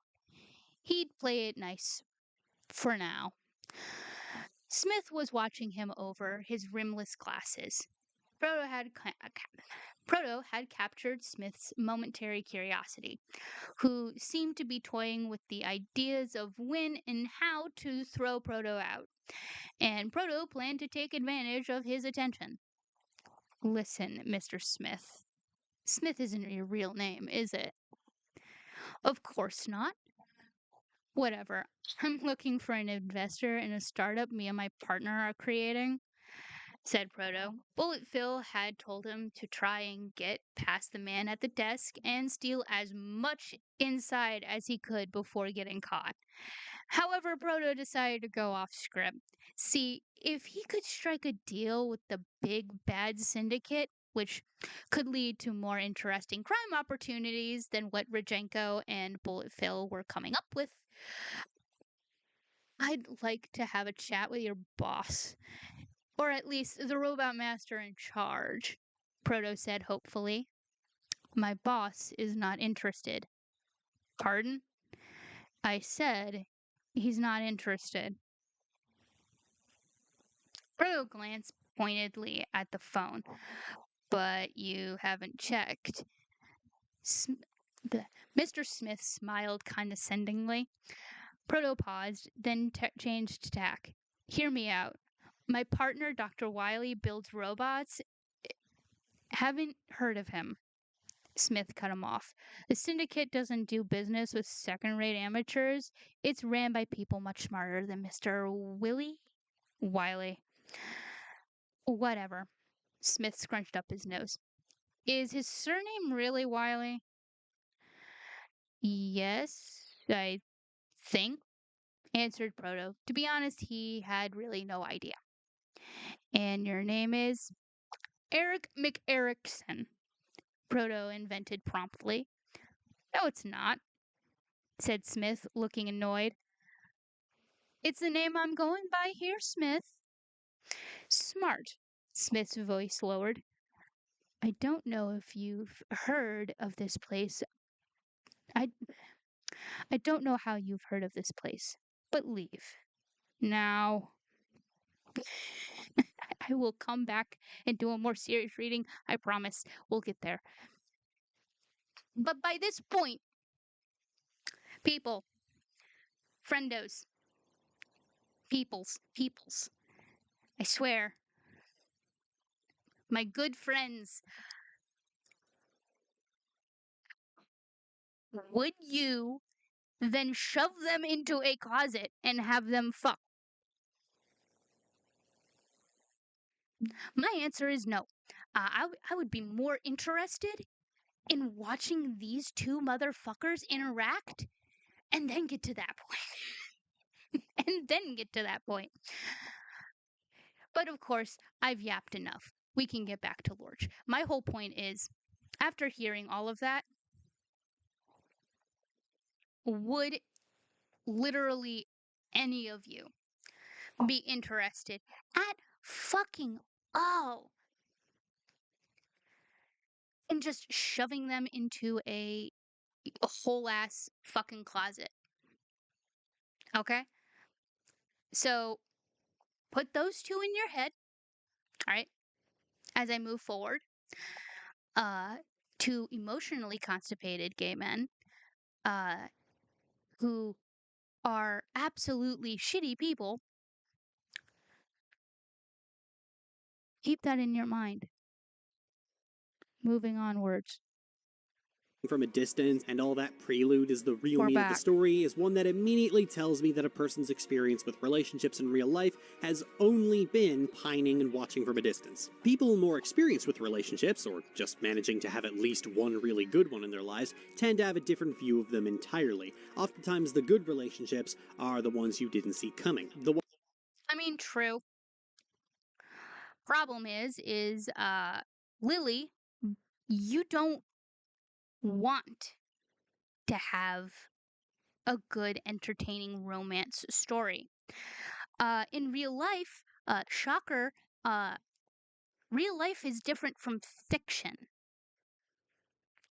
And just because I, as an audience member who enjoys slow burn, wants to read slow burn and enjoy slow burn, doesn't mean that I, as an individual, do not have good relationships, or have had good relationships, or have had experiences with a good relationship.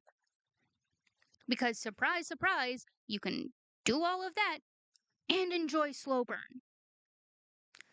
Shocker, I know. But hang on, we're getting to the best part. Ones that didn't have you pining over someone for months at a time. Take my fiance, Michaela Turkelson. We've been together for a year and a half, and it's been... Oh, McKay, what honor do we have with you? Nah. So, for some reason, this is McKay, or Michaela, or Morch, if you will. This is Lily's new waifu. We'll say that. I like to say e-wife, because up until fairly recently, especially when this video was made 4 years ago, they were not physically together. Now that they are, I believe that Morch, McKay, blink twice if you're in danger. Actually, no, blink twice you're in danger. This motherfucker is a fucking emotional leech. She's abusing you verbally, frequently, on stream. But of course, yes, Totally. Absolutely. Watch how long it takes Lily to go, ah, this is a lovely person, to, I want to fuck her. How long do you think it's gonna be?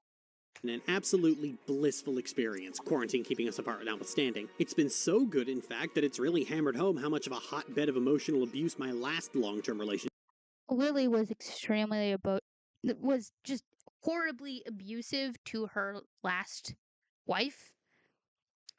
Let's not mince words here. She just was. Like, emotionally, verbally, and I would dare say financially, even mentally, mayhaps. I totally do not believe this was. at Do you all. know how much time passed between me realizing I had feelings for her and asking her out? 9 days. 9 days between the realization and asking her out. That isn't love, that's lust.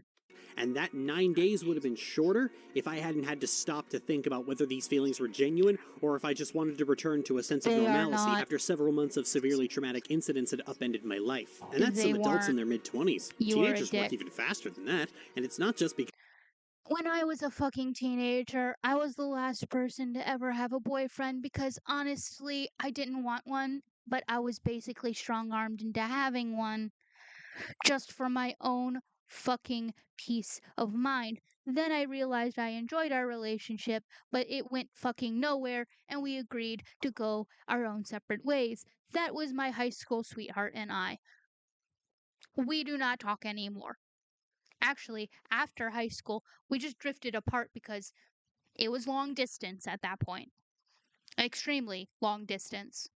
of the old boomer idea that teenage relationships don't last. Teenagers perceive time more slowly. usually. A day feels longer to a teenager than it does to an adult. 3 months is a significant time for a 14-year-old, but for a 26-year-old, it's wanna practically a throw blip on the myself radar. over a Teenagers fucking live ledge. higher density lives. Their days are packed with more things to do on If I don't know. I mean, I guess school would be high density, but like not really. I mean, after school, you want to know what I did? I went and took a fucking nap because I was overstimulated quite frequently. But also just as I've learned recently, that kind of became an a means of escaping my abuse and neglect a lot of the time. So gotta fix that. average than an adult often is. So even putting awkwardness aside, it won't take much time for something to happen. The only people who pine for years and never do anything about it are Jerks online who want to debate. I've always found that stories about Woman, the fuck you talking about? Genuinely. Wholeheartedly. What are you talking about? And why? Why must you?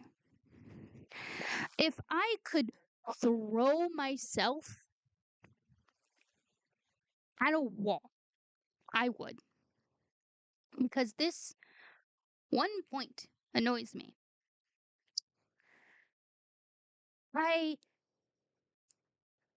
Real life isn't the same as fiction, Lily. When it comes to fictional relationships, having the pining is a good thing because it showcases the character's interests because we are not in the character's head 24/7. We do not know everything the character knows sometimes, and sometimes we know things the character does not. And that is just fun within itself.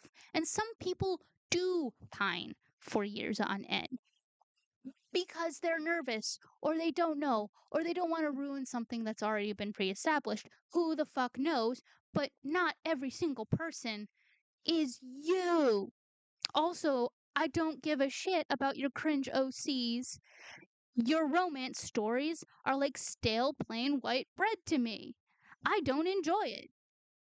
I think they are lazily written, boring slop that I much would rather like just for context, nowhere in Recut do Proto and Elec get together. Currently, it's in some weird ambiguous nether space because the author has stated that they aren't too confident in writing romance, even though I've seen instances where they do rather pretty well in a non-canon setting. I'm just gonna state this outright. Lily, go read that, take notes, come back, redo this video. Oh, go read either like Mega Man Recut, Karma from the same author, BlackRussian. I'll leave it in the fucking description for you. Or Make Up Your Mind. Actually, I think Make Up Your Mind would be a rather interesting one for you to go look at, because it is a non-canon what if scenario of what if Alec and Proto got together in like season 2, like the end of season 1 in the beginning of season 2, and how would that look? And I find that shit fucking fascinating. But of course, you can't enjoy fun things. No, you need to deal in terms of, well, these characters are like sisters. A wink, a wink. But they also want to fuck. A wink, a wink. And I like incest. Wink, wink. This is also the same author. Wink, wink.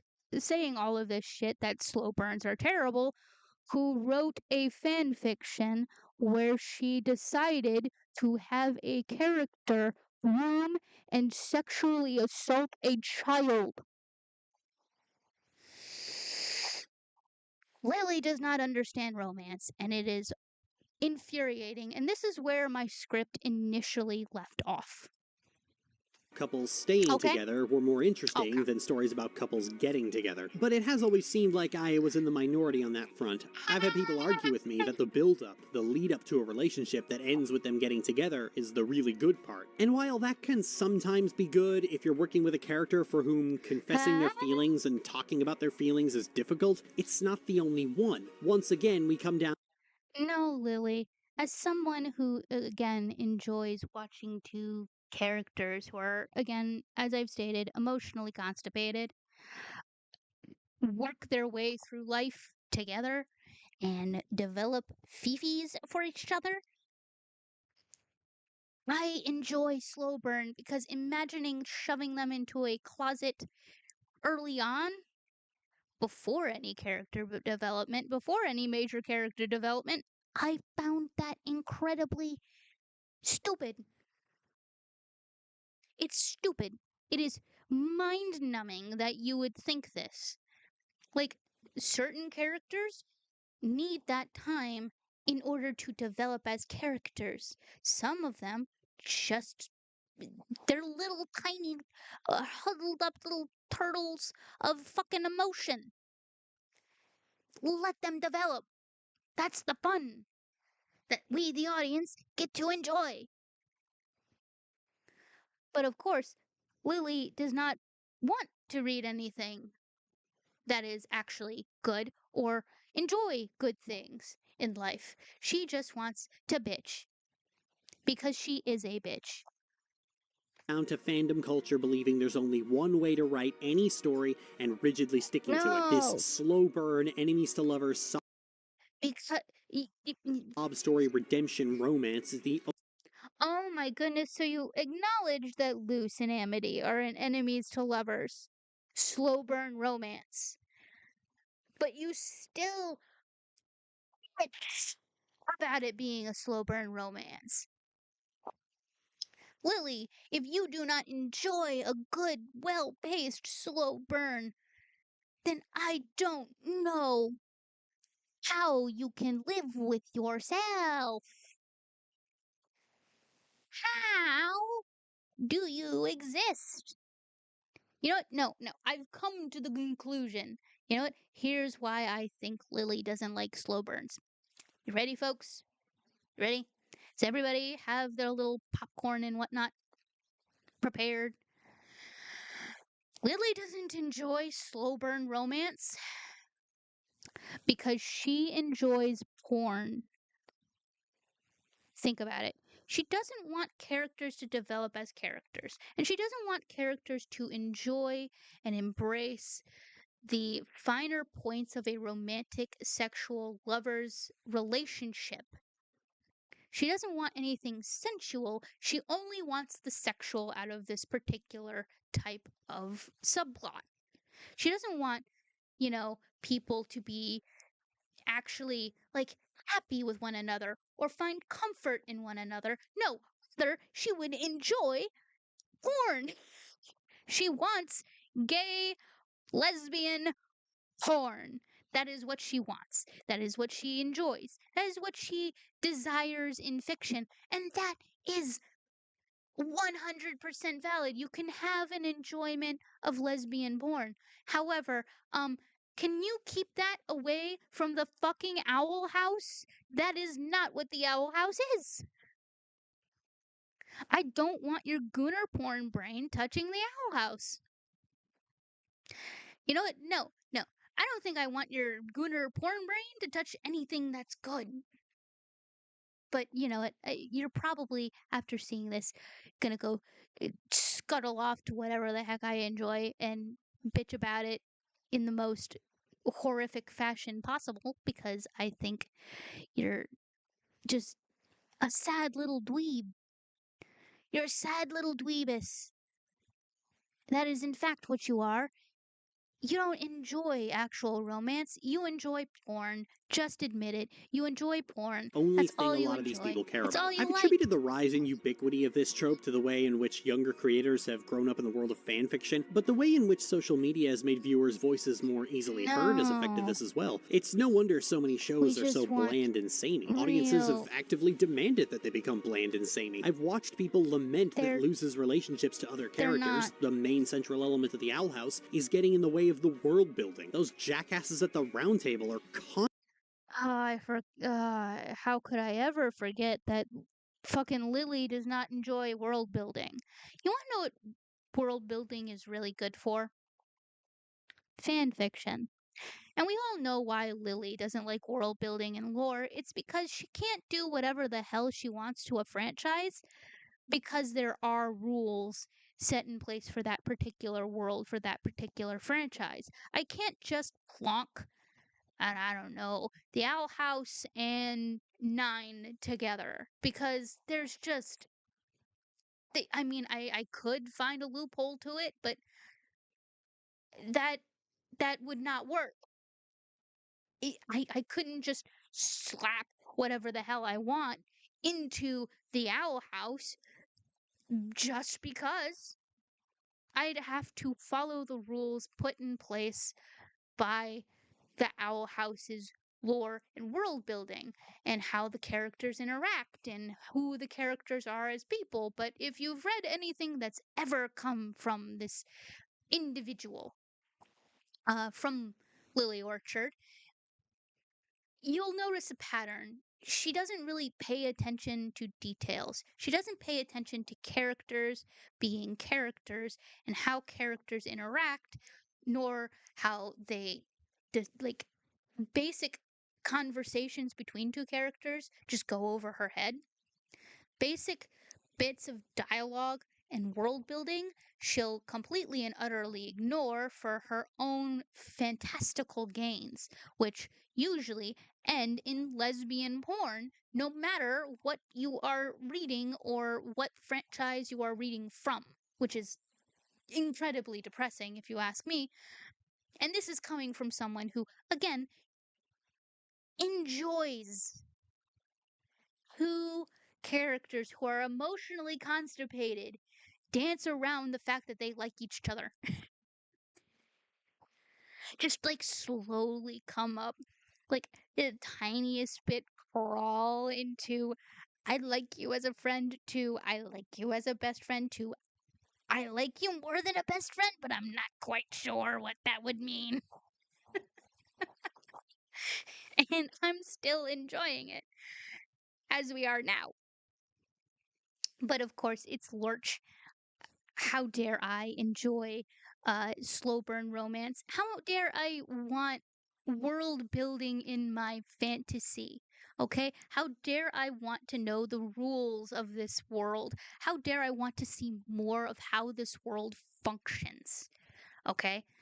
as a piece of fiction, because that's what fiction is. It's kind of like a type of escape for some people, and sometimes that can be good and sometimes that can be bad. But as somebody who enjoys lore and world building and has an absolute interest in how all of that functions, I mean, for fuck's sakes, I love Halo, but what annoyed me the most about Halo 4 and how 343 has taken the franchise in the direction that it has is it completely ignored giant chunks of the original trilogy's lore.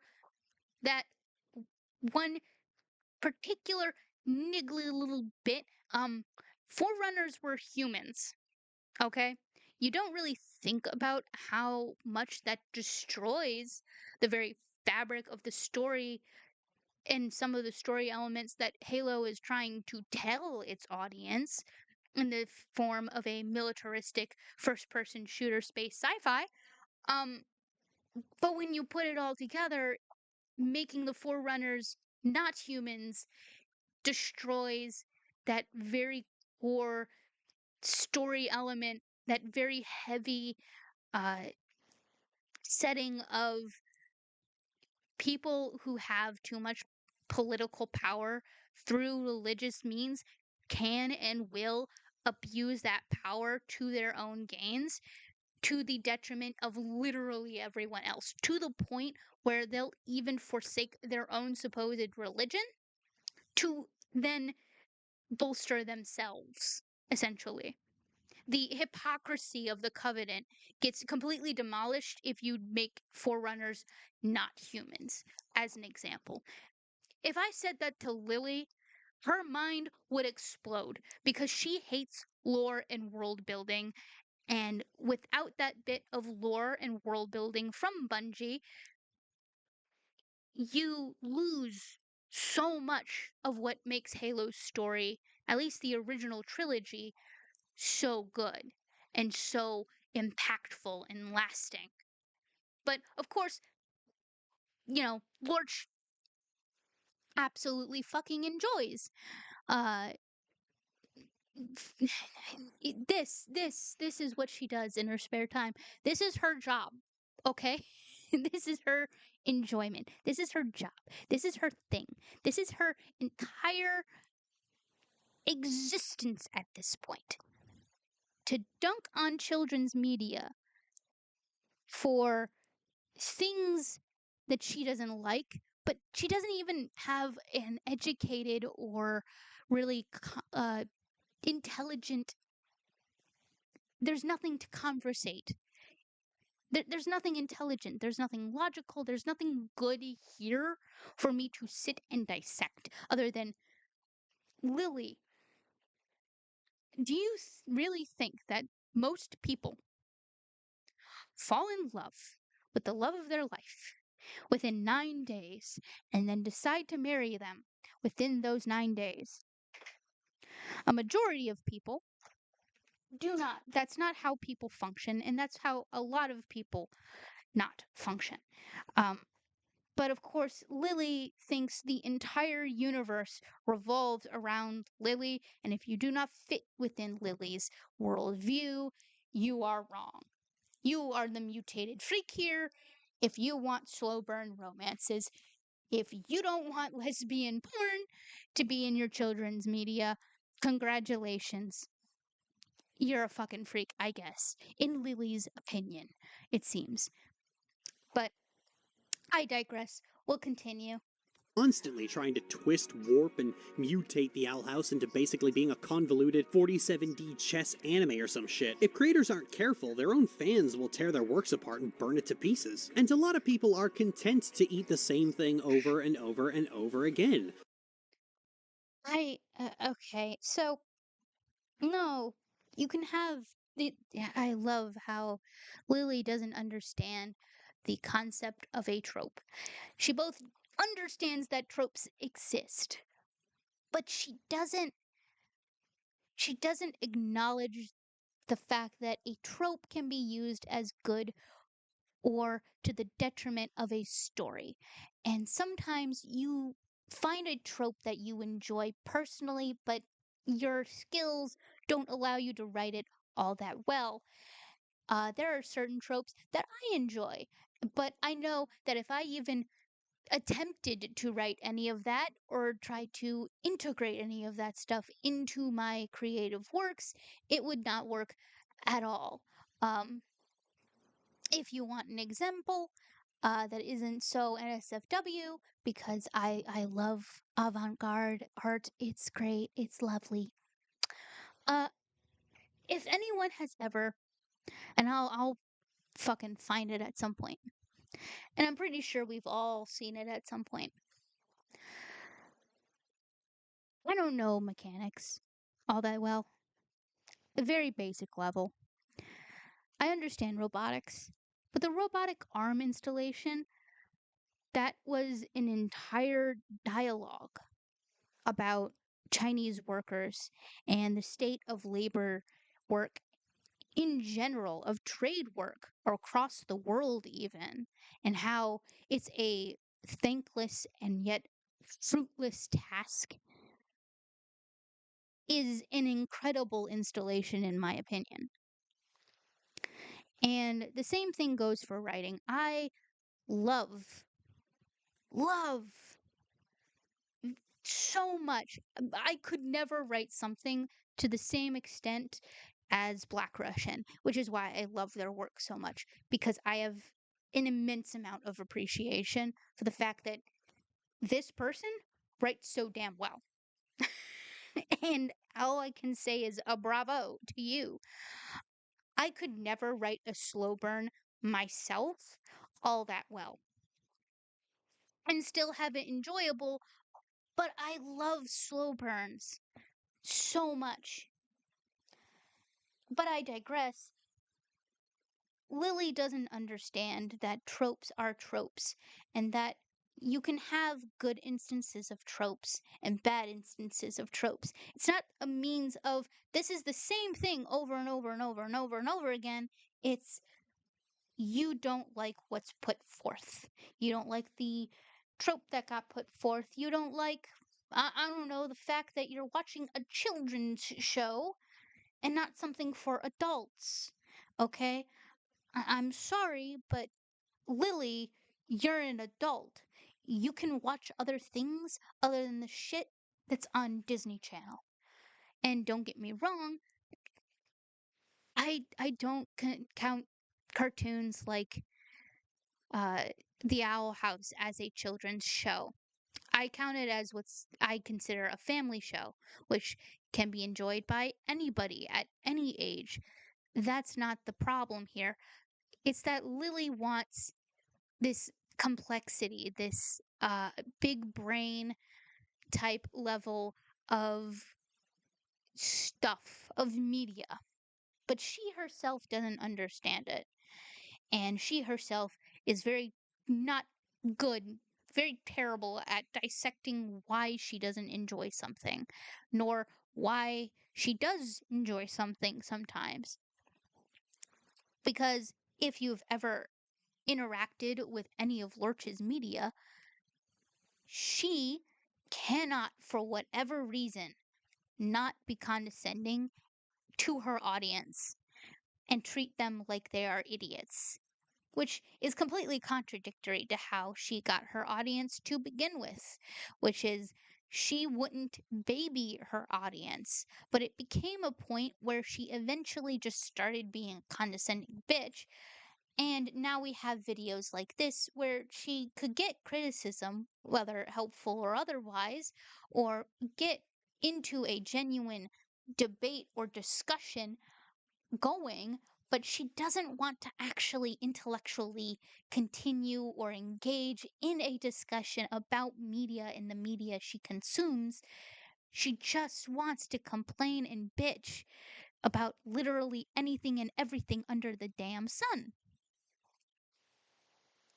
Slow burn enemies to lovers is a trope unto itself that some people just cannot ever let go of, often to disgusting don't degrees. wanna let I've go talked of about it, how 'cause it's problematic good. the enemies to lovers trope can often be, and with Shadowlands on the horizon and Blizzard's contempt for women having been put on full display, I'll no doubt have to talk about it again at some point. Oh my goodness. So I don't understand World of Warcraft. And the last I've heard about it, and the last time I will ever give a shit about it, was from an ex boyfriend who used their depression as a means to emotionally and mentally manipulate me. Okay? I do not care for World of Warcraft, but I am pretty sure, and I can't believe I'm gonna come up to bat for World of Warcraft of anything. I'm not entirely sure that that is the case because of who Lily is as a person and as a critic and as a reviewer. Lily will attach literally any ism to anything because she herself is a very small minded and hateful person herself and is very underdeveloped in the way that she thinks and intellectually interacts with things, which makes sense as to why she talks about children's shows because she doesn't have the intellectual prowess or uh, fortitude to enjoy adult media and interact with it on a deeper level. She can't even interact with a literal children's show on a level deeper than, oh, slow burn. This is a full grown woman, everybody. But I want to talk more about the concept of a slow burn because it doesn't mean what you think it means. Slow burn is a Are you relationship that sure? develops over the course of the story. It's a major element throughout the entire arc and is always growing and being developed. That's the slow part. But the part people get stuck on is the burn. Think of it like a 100. No, Lily. People, that's not what slow burn means. Slow burn, you can have it go on for the entirety of a work, for that entire relationship to develop throughout the work. Hell, the work itself could be that slow portion of allowing that relationship to build to that point and the journey it takes to get a character to from point A to point B of I know who this person is to I want to have a higher relationship with them. I want them to be my lover. Okay? Then at that point the end result, the ending you want, the satisfying conclusion would be them getting together at the end. Oh my goodness. Has Lily never seen a Hallmark movie? I just come to the conclusion. Every Hallmark movie is essentially just a bite sized slow burn when you really think about it. Two characters meet. They don't know each other. They might not care for each other. They might think of each other as freaking weird. But by the end of it, it's always the same. They always get together for one reason or another. They always end up together in a nice little romantic ending, right? And the point isn't that they've gotten together. The point of enjoying a Hallmark movie in that extent would be the journey it takes from point A to point B. Lily doesn't like Hallmark movies. She wants porn. 100-hour candle. It burns slowly and takes a while to reach its end while giving off heat, light, and energy. However, in order to do any of that, the candle has to actually be lit. A relationship starting is not the candle reaching the bottom of its wick and burning out. A relationship starting is when the candle is lit. Relationships are No, Lily. No. Them getting together and knowing of each other's existence is the light to that wick.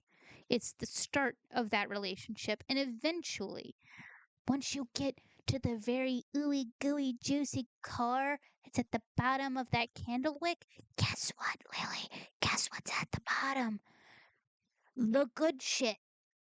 You have to go through that candle.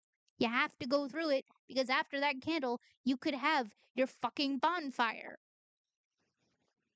But of course, Lily doesn't actually enjoy that, now does she? Are packed to the brim with content to develop the relationship from the moment it starts, working through each other's baggage, problem solving, conflict resolution, hurt, comfort. A relationship is work. It will always be work. It's rewarding That's work, the but it is enjoyment still of a slow work. burn. There's an episode of Friends where Monica and Chandler have a fight while they're on a weekend getaway together. By the end of it, So, but that's the enjoyment of a slow burn, is watching these characters work through their own personal problems and their own personal failures and whatever those personal flaws may be, while also working to develop a relationship with this other character who's doing the exact same thing, and then finally in the end they come together. They come together in one big happy clump. Okay? But of course, tell me about Friends. Oh, the height of absolute entertainment. Chandler is under the impression that this means that the relationship is over because they had a fight, and Monica tells him that isn't actually how relationships work. So, I guess this is over. What? Well, you and me. I mean, it had to end sometime. Why exactly? Because of the weekend, we had a fight. Chandler, that's crazy. If you give up every time you have a fight with someone, you'd never be with anyone longer than... Oh. That kind of stuff is the element of a slow burn. They get together and their story isn't over. Getting together is just a new adventure. Writing an entire story about people getting together and then ending... No, Lily. Have you ever watched a Hallmark movie? Have you ever sat down and watched a Hallmark Christmas romance movie in the history of ever? No, Lily. That is not what a slow burn is. The whole point of a slow burn is to watch the relationship develop and then finally become a relationship. Oh, it's almost over. Ending after they get together is like eating the crust off a sandwich and not touching the actually good part. You're missing out on so much when you do that. You know what? I'm gonna give you homework. I want you to find a story about a relationship that starts early and continues on throughout the story. I want you to read whatever that story is and then come back and tell me whether it was more satisfying or less satisfying than a dragged out pining fest followed by an abrupt ending. All right, Lily, I see your challenge because I remember this is literally your last point, your outro, so to speak. But I'll also double check. I raise you, go read fucking Make Up Your Mind by BlackRussian. Fuck. Mega Man Recut is a really great. I will never shut up about singing its praises, but go read that. And then come back to me and tell me if that same shit applies. Because, no, Lily. No. Also, go watch a fucking Hallmark movie. Like any Christmas romance movie from Hallmark. Go watch it and then tell me how any of that applies. How your weird little this relationship starts in the beginning and woman. Slow burns are fun. I'm just sorry you have poor taste in media and your taste in a romance is fucking porn. Good lordy. Could be a fanfic, a book, a TV show, anything you like.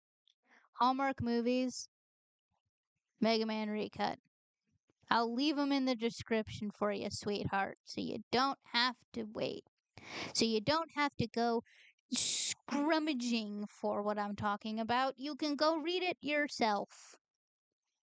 As long as it meets that criteria, consume it, come back, and tell me about it. I've had people tell me that they decided to take my advice and get characters together quickly, and that it was more satisfying than pining. And I want to see whether or not people just need a kick in the ass to appreciate cute, healthy couples, or if there really is just no accounting for taste. Who knows?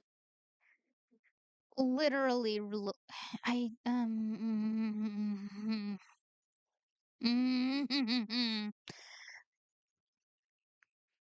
there is a time and a place. There's a time and a place. There's a reason. There's always a reason for something.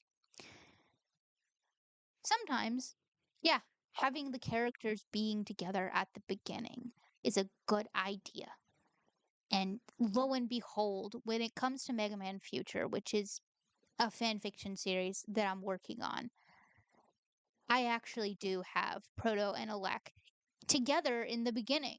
Because to me, the entirety of Recut is just the slow burn portion of that. And I love it and enjoy it. Okay? I absolutely adore it. Sometimes having the characters together in the beginning is great. There are certain pieces of fiction that I enjoy where the characters are together from the get go in that piece of fiction.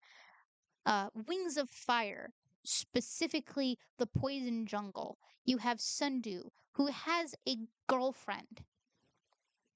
And I absolutely love their relationship and how that interacts and affects the story.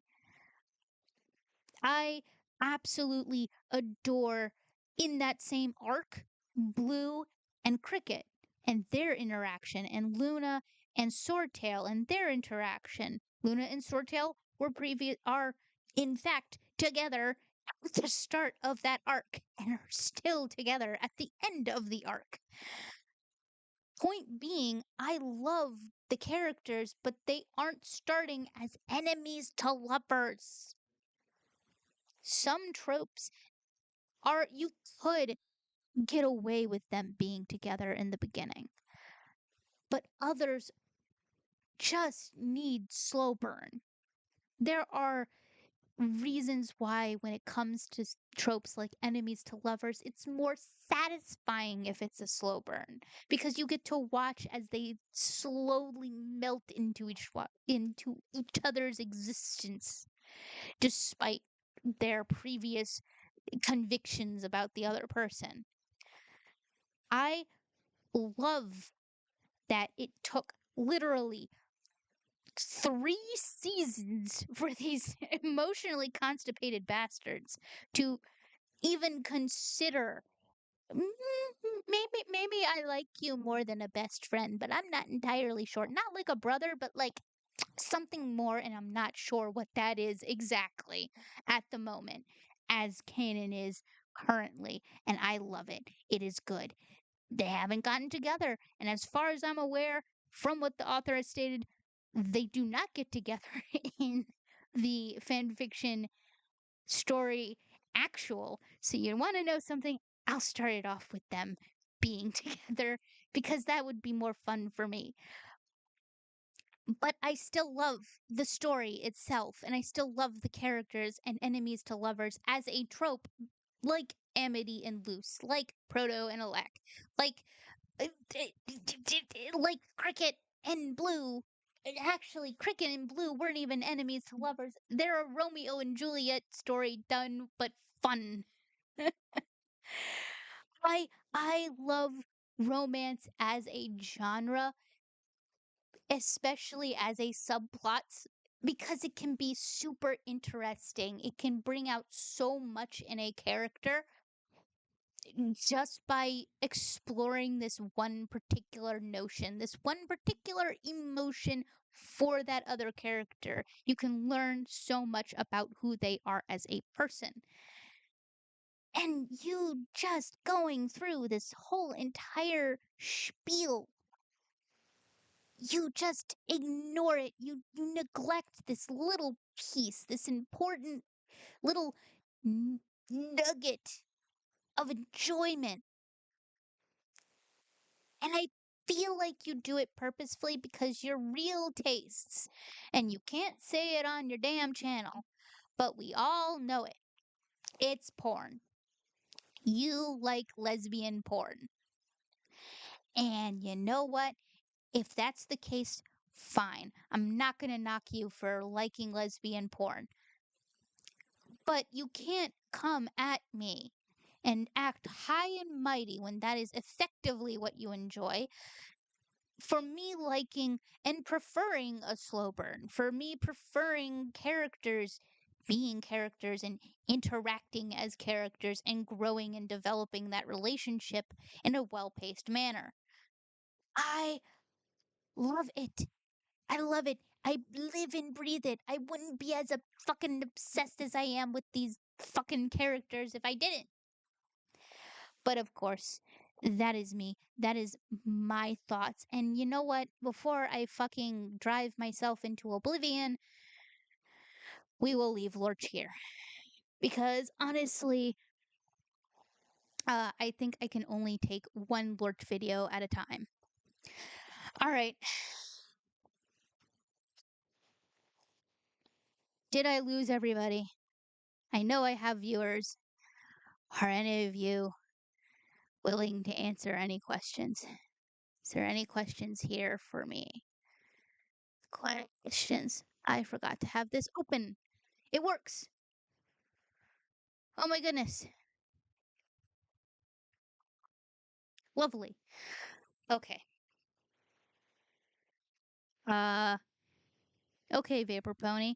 You want me to be unmuted? You want it to be unmuted? Ask nicely. If you ask nicely, I'll unmute you. Other question. I completely forgot to have this one up during my yap. Brad Clark. Why is Gilded and Lio friends now? Always confused me. You know what? It also confuses me too. I am not going to speak for Gilded or Lio. They are two grown men. They're two grown men who are like at least a decade or several decades older than me. And I'm not going to speak for them. I'm not going to speak for their relationship. I'm not going to speak for whatever it is that drives them together. I personally think, yeah, I don't care. That is my opinion. I do not care that they are friends. I think friends would be a tentative way of saying it. I'm not even entirely sure that they are friends. I think they're just like tolerating each other behind the scenes. But you know, that is a good question. I feel like that is a question that should be posed to either Gilded or Lio.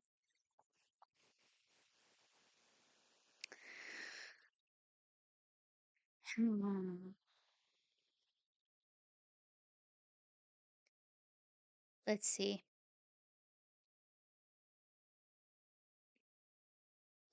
Is there anybody talking in top chat? There should be. There's 34 of you. How? I'm unsure. I have top chat. I have live chat. Are there any other questions? Because if not, Vapor, you are unmuted. Have fun. I don't know what you wanted to ask me. I don't know what you wanted to say. I don't know what y'all want me to do. I'm gonna take a hot second. I'm gonna make myself some tea.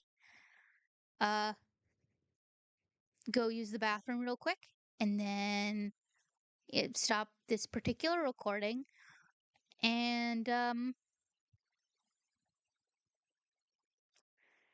I think I'm gonna grab a nibbly, just a little nibbly, a little nibble something, and then I'm gonna start actually like properly reading season 0 because you guys wanted me to do that, and then we got fucking hung up on Lorch. I'm gonna double check.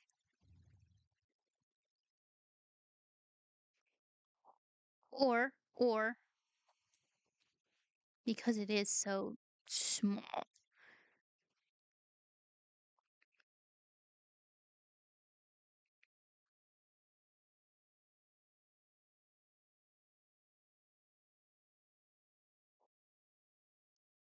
What was it?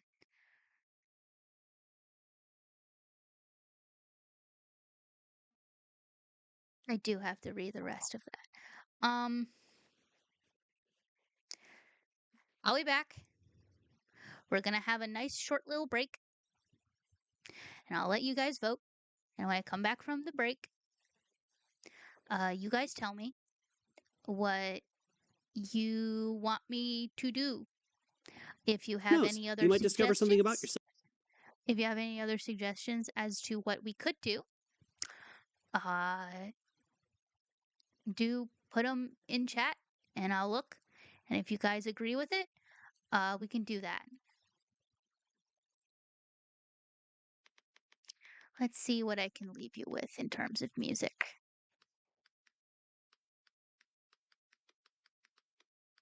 Oh, yeah.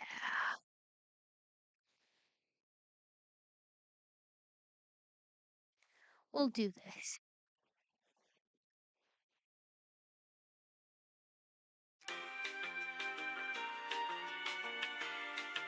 And I'll return in a moment. Okay? I'll be right back. And when I come back, more yak. I'll have more tea. I'll have food. I'll have peed. And I will yak.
All right, I am back. See what everyone says. You guys want Nine the Savior returns, and I can do that.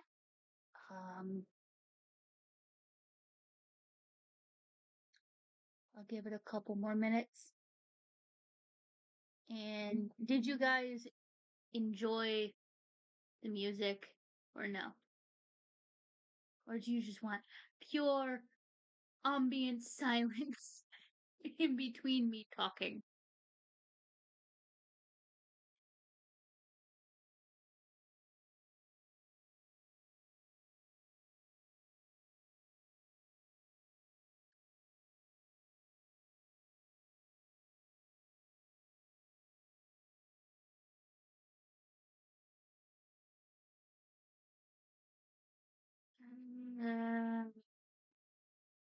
How many people have only one vote? There are 35 of you. You can vote. Come on. What do y'all want to look at? If you don't want to look at any of this stuff, write it in chat. Come on. Or you know what? You can use the ask feature, the ask me Q&A feature. What do you guys want me to do? 36 of you now. There's 36 of you, and only one of you voted. Come on. I'll give it a little while longer, but come on.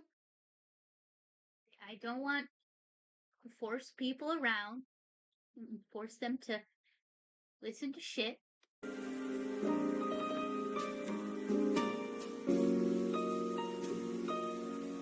Wonder if I can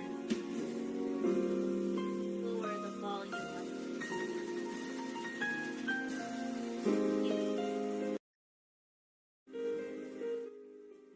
just background hits. There you go. Just exist.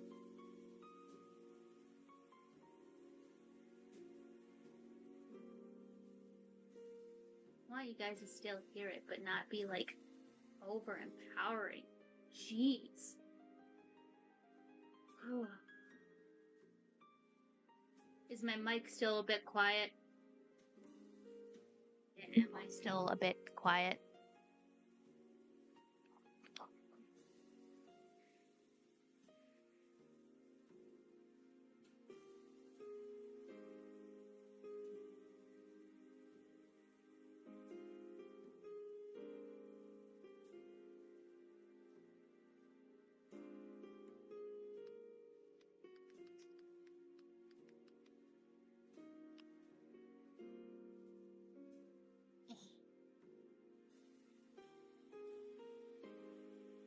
I believe we are...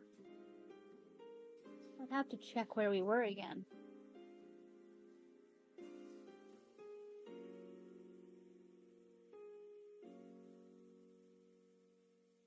I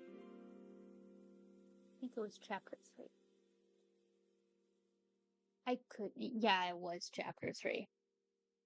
If that is what we have in fact decided, that what we've decided on, chat?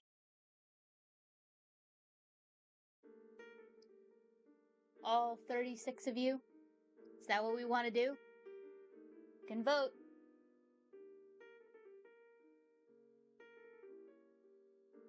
We all want to do Nine the Savior Returns? Of all the lovely options.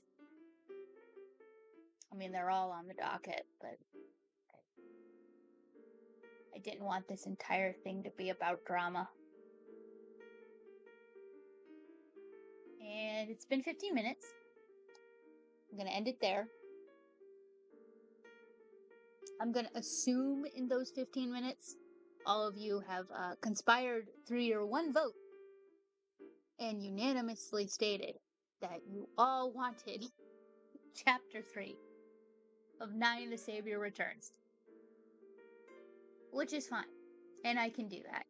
I will happily facilitate Chapter 3 of Nine the Savior Returns. If that is what everybody would like. And I will shimmy chat over there and double check just to make sure that nobody has asked any questions. Nobody has.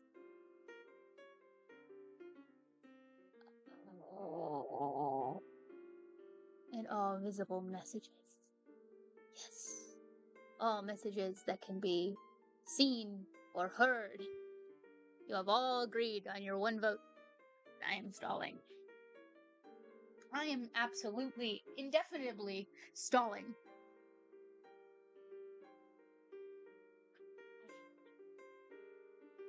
I don't know why. Probably because I haven't read it in so long, and I don't know the direction exactly I want to go in reading it. But I do know that doing videos currently is probably not going to be super productive. So I've decided, while I'm live streaming, with you guys present, you guys get to witness me sit here and fumble and watch what I normally do.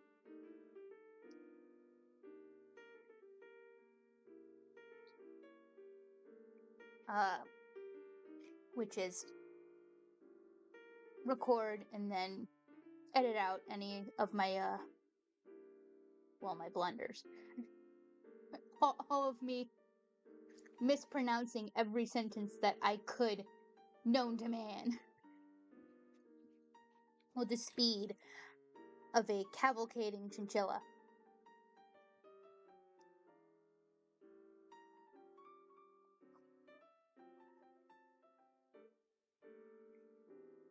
So,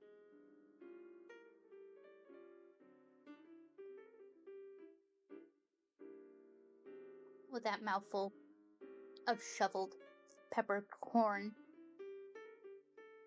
we get to sit here and enjoy a nice evening with some smooth jazz, elevator music, and reading. So, we have all decided I'm not wrong, right? I'm not incorrect, that this is what we want to do.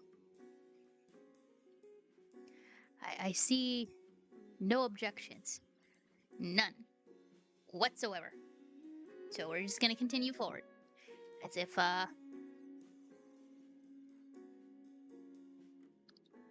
this is the intention. This is the intended outcome.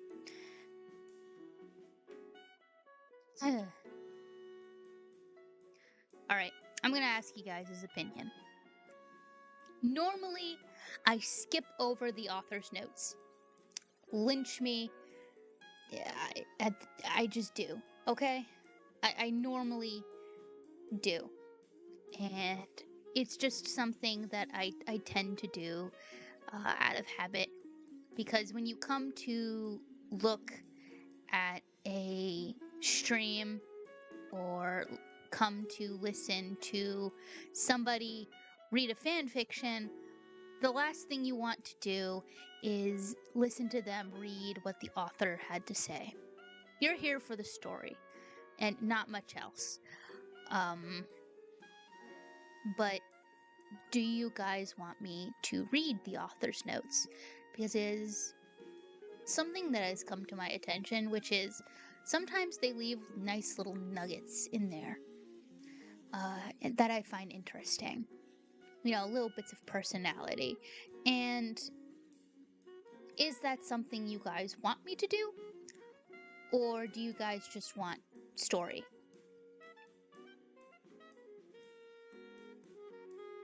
And while I wait for an answer on that front, I'm going to make music even smaller so that it's not taking up too much space and you guys can still read while I read whatever the fuck I'm reading.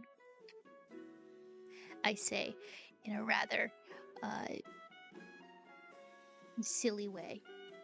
I mean, I guess Nine the Savior Return would be on brand currently. Somebody tell Vapor he is unmuted. I don't know if he's watching. I don't know why you wanted to be unmuted. But you are.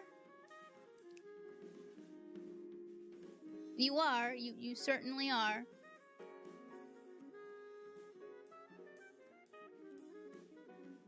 Okay. So, I'm back. I don't know who's here. I don't know who wants to listen to me yap. But I will yap. And I will, I don't know. I'll read.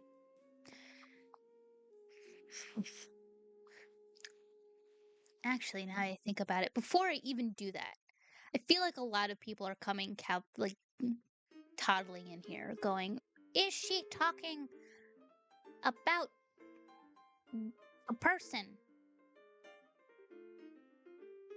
I don't know.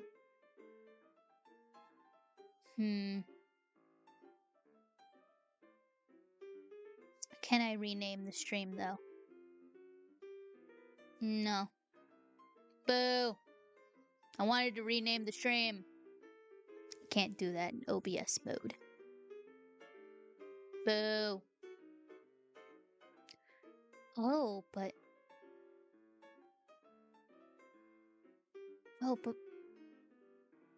I'll have to remember that for later. Moving forward. In case you're ever curious, yeah, I stopped yapping about Chuck a while ago. I'm just stalling, I'm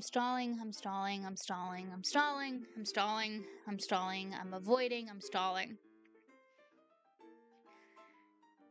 You know what? No, this is where we're gonna pick up next time.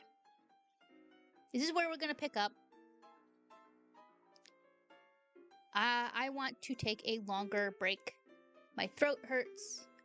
I'm tired. My brain is mush.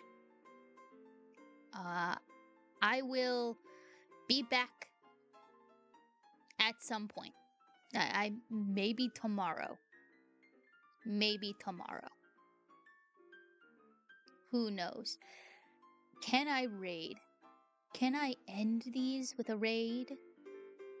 And I'm not even sure if I have anybody to raid. Is anybody even here?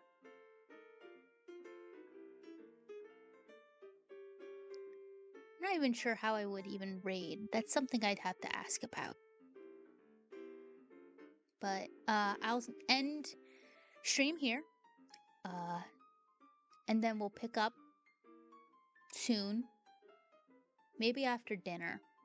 If I'm fucking bored enough. I don't know.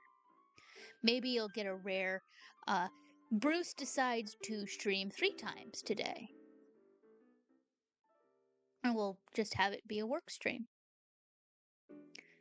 Okay, this is where we're gonna pick up next time. If anyone wants to sit here and have me yap about Chuck, I'll yap about Chuck again. I don't really want to talk about art commentary. I really don't. I don't have much interest. I will yap about Lorch. I do like yapping about Lorch.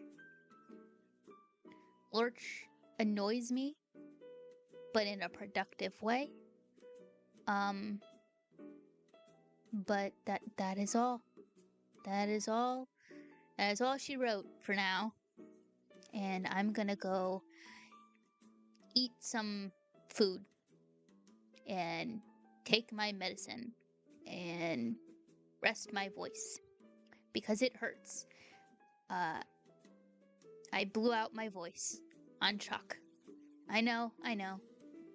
Horrible, awful, terrible.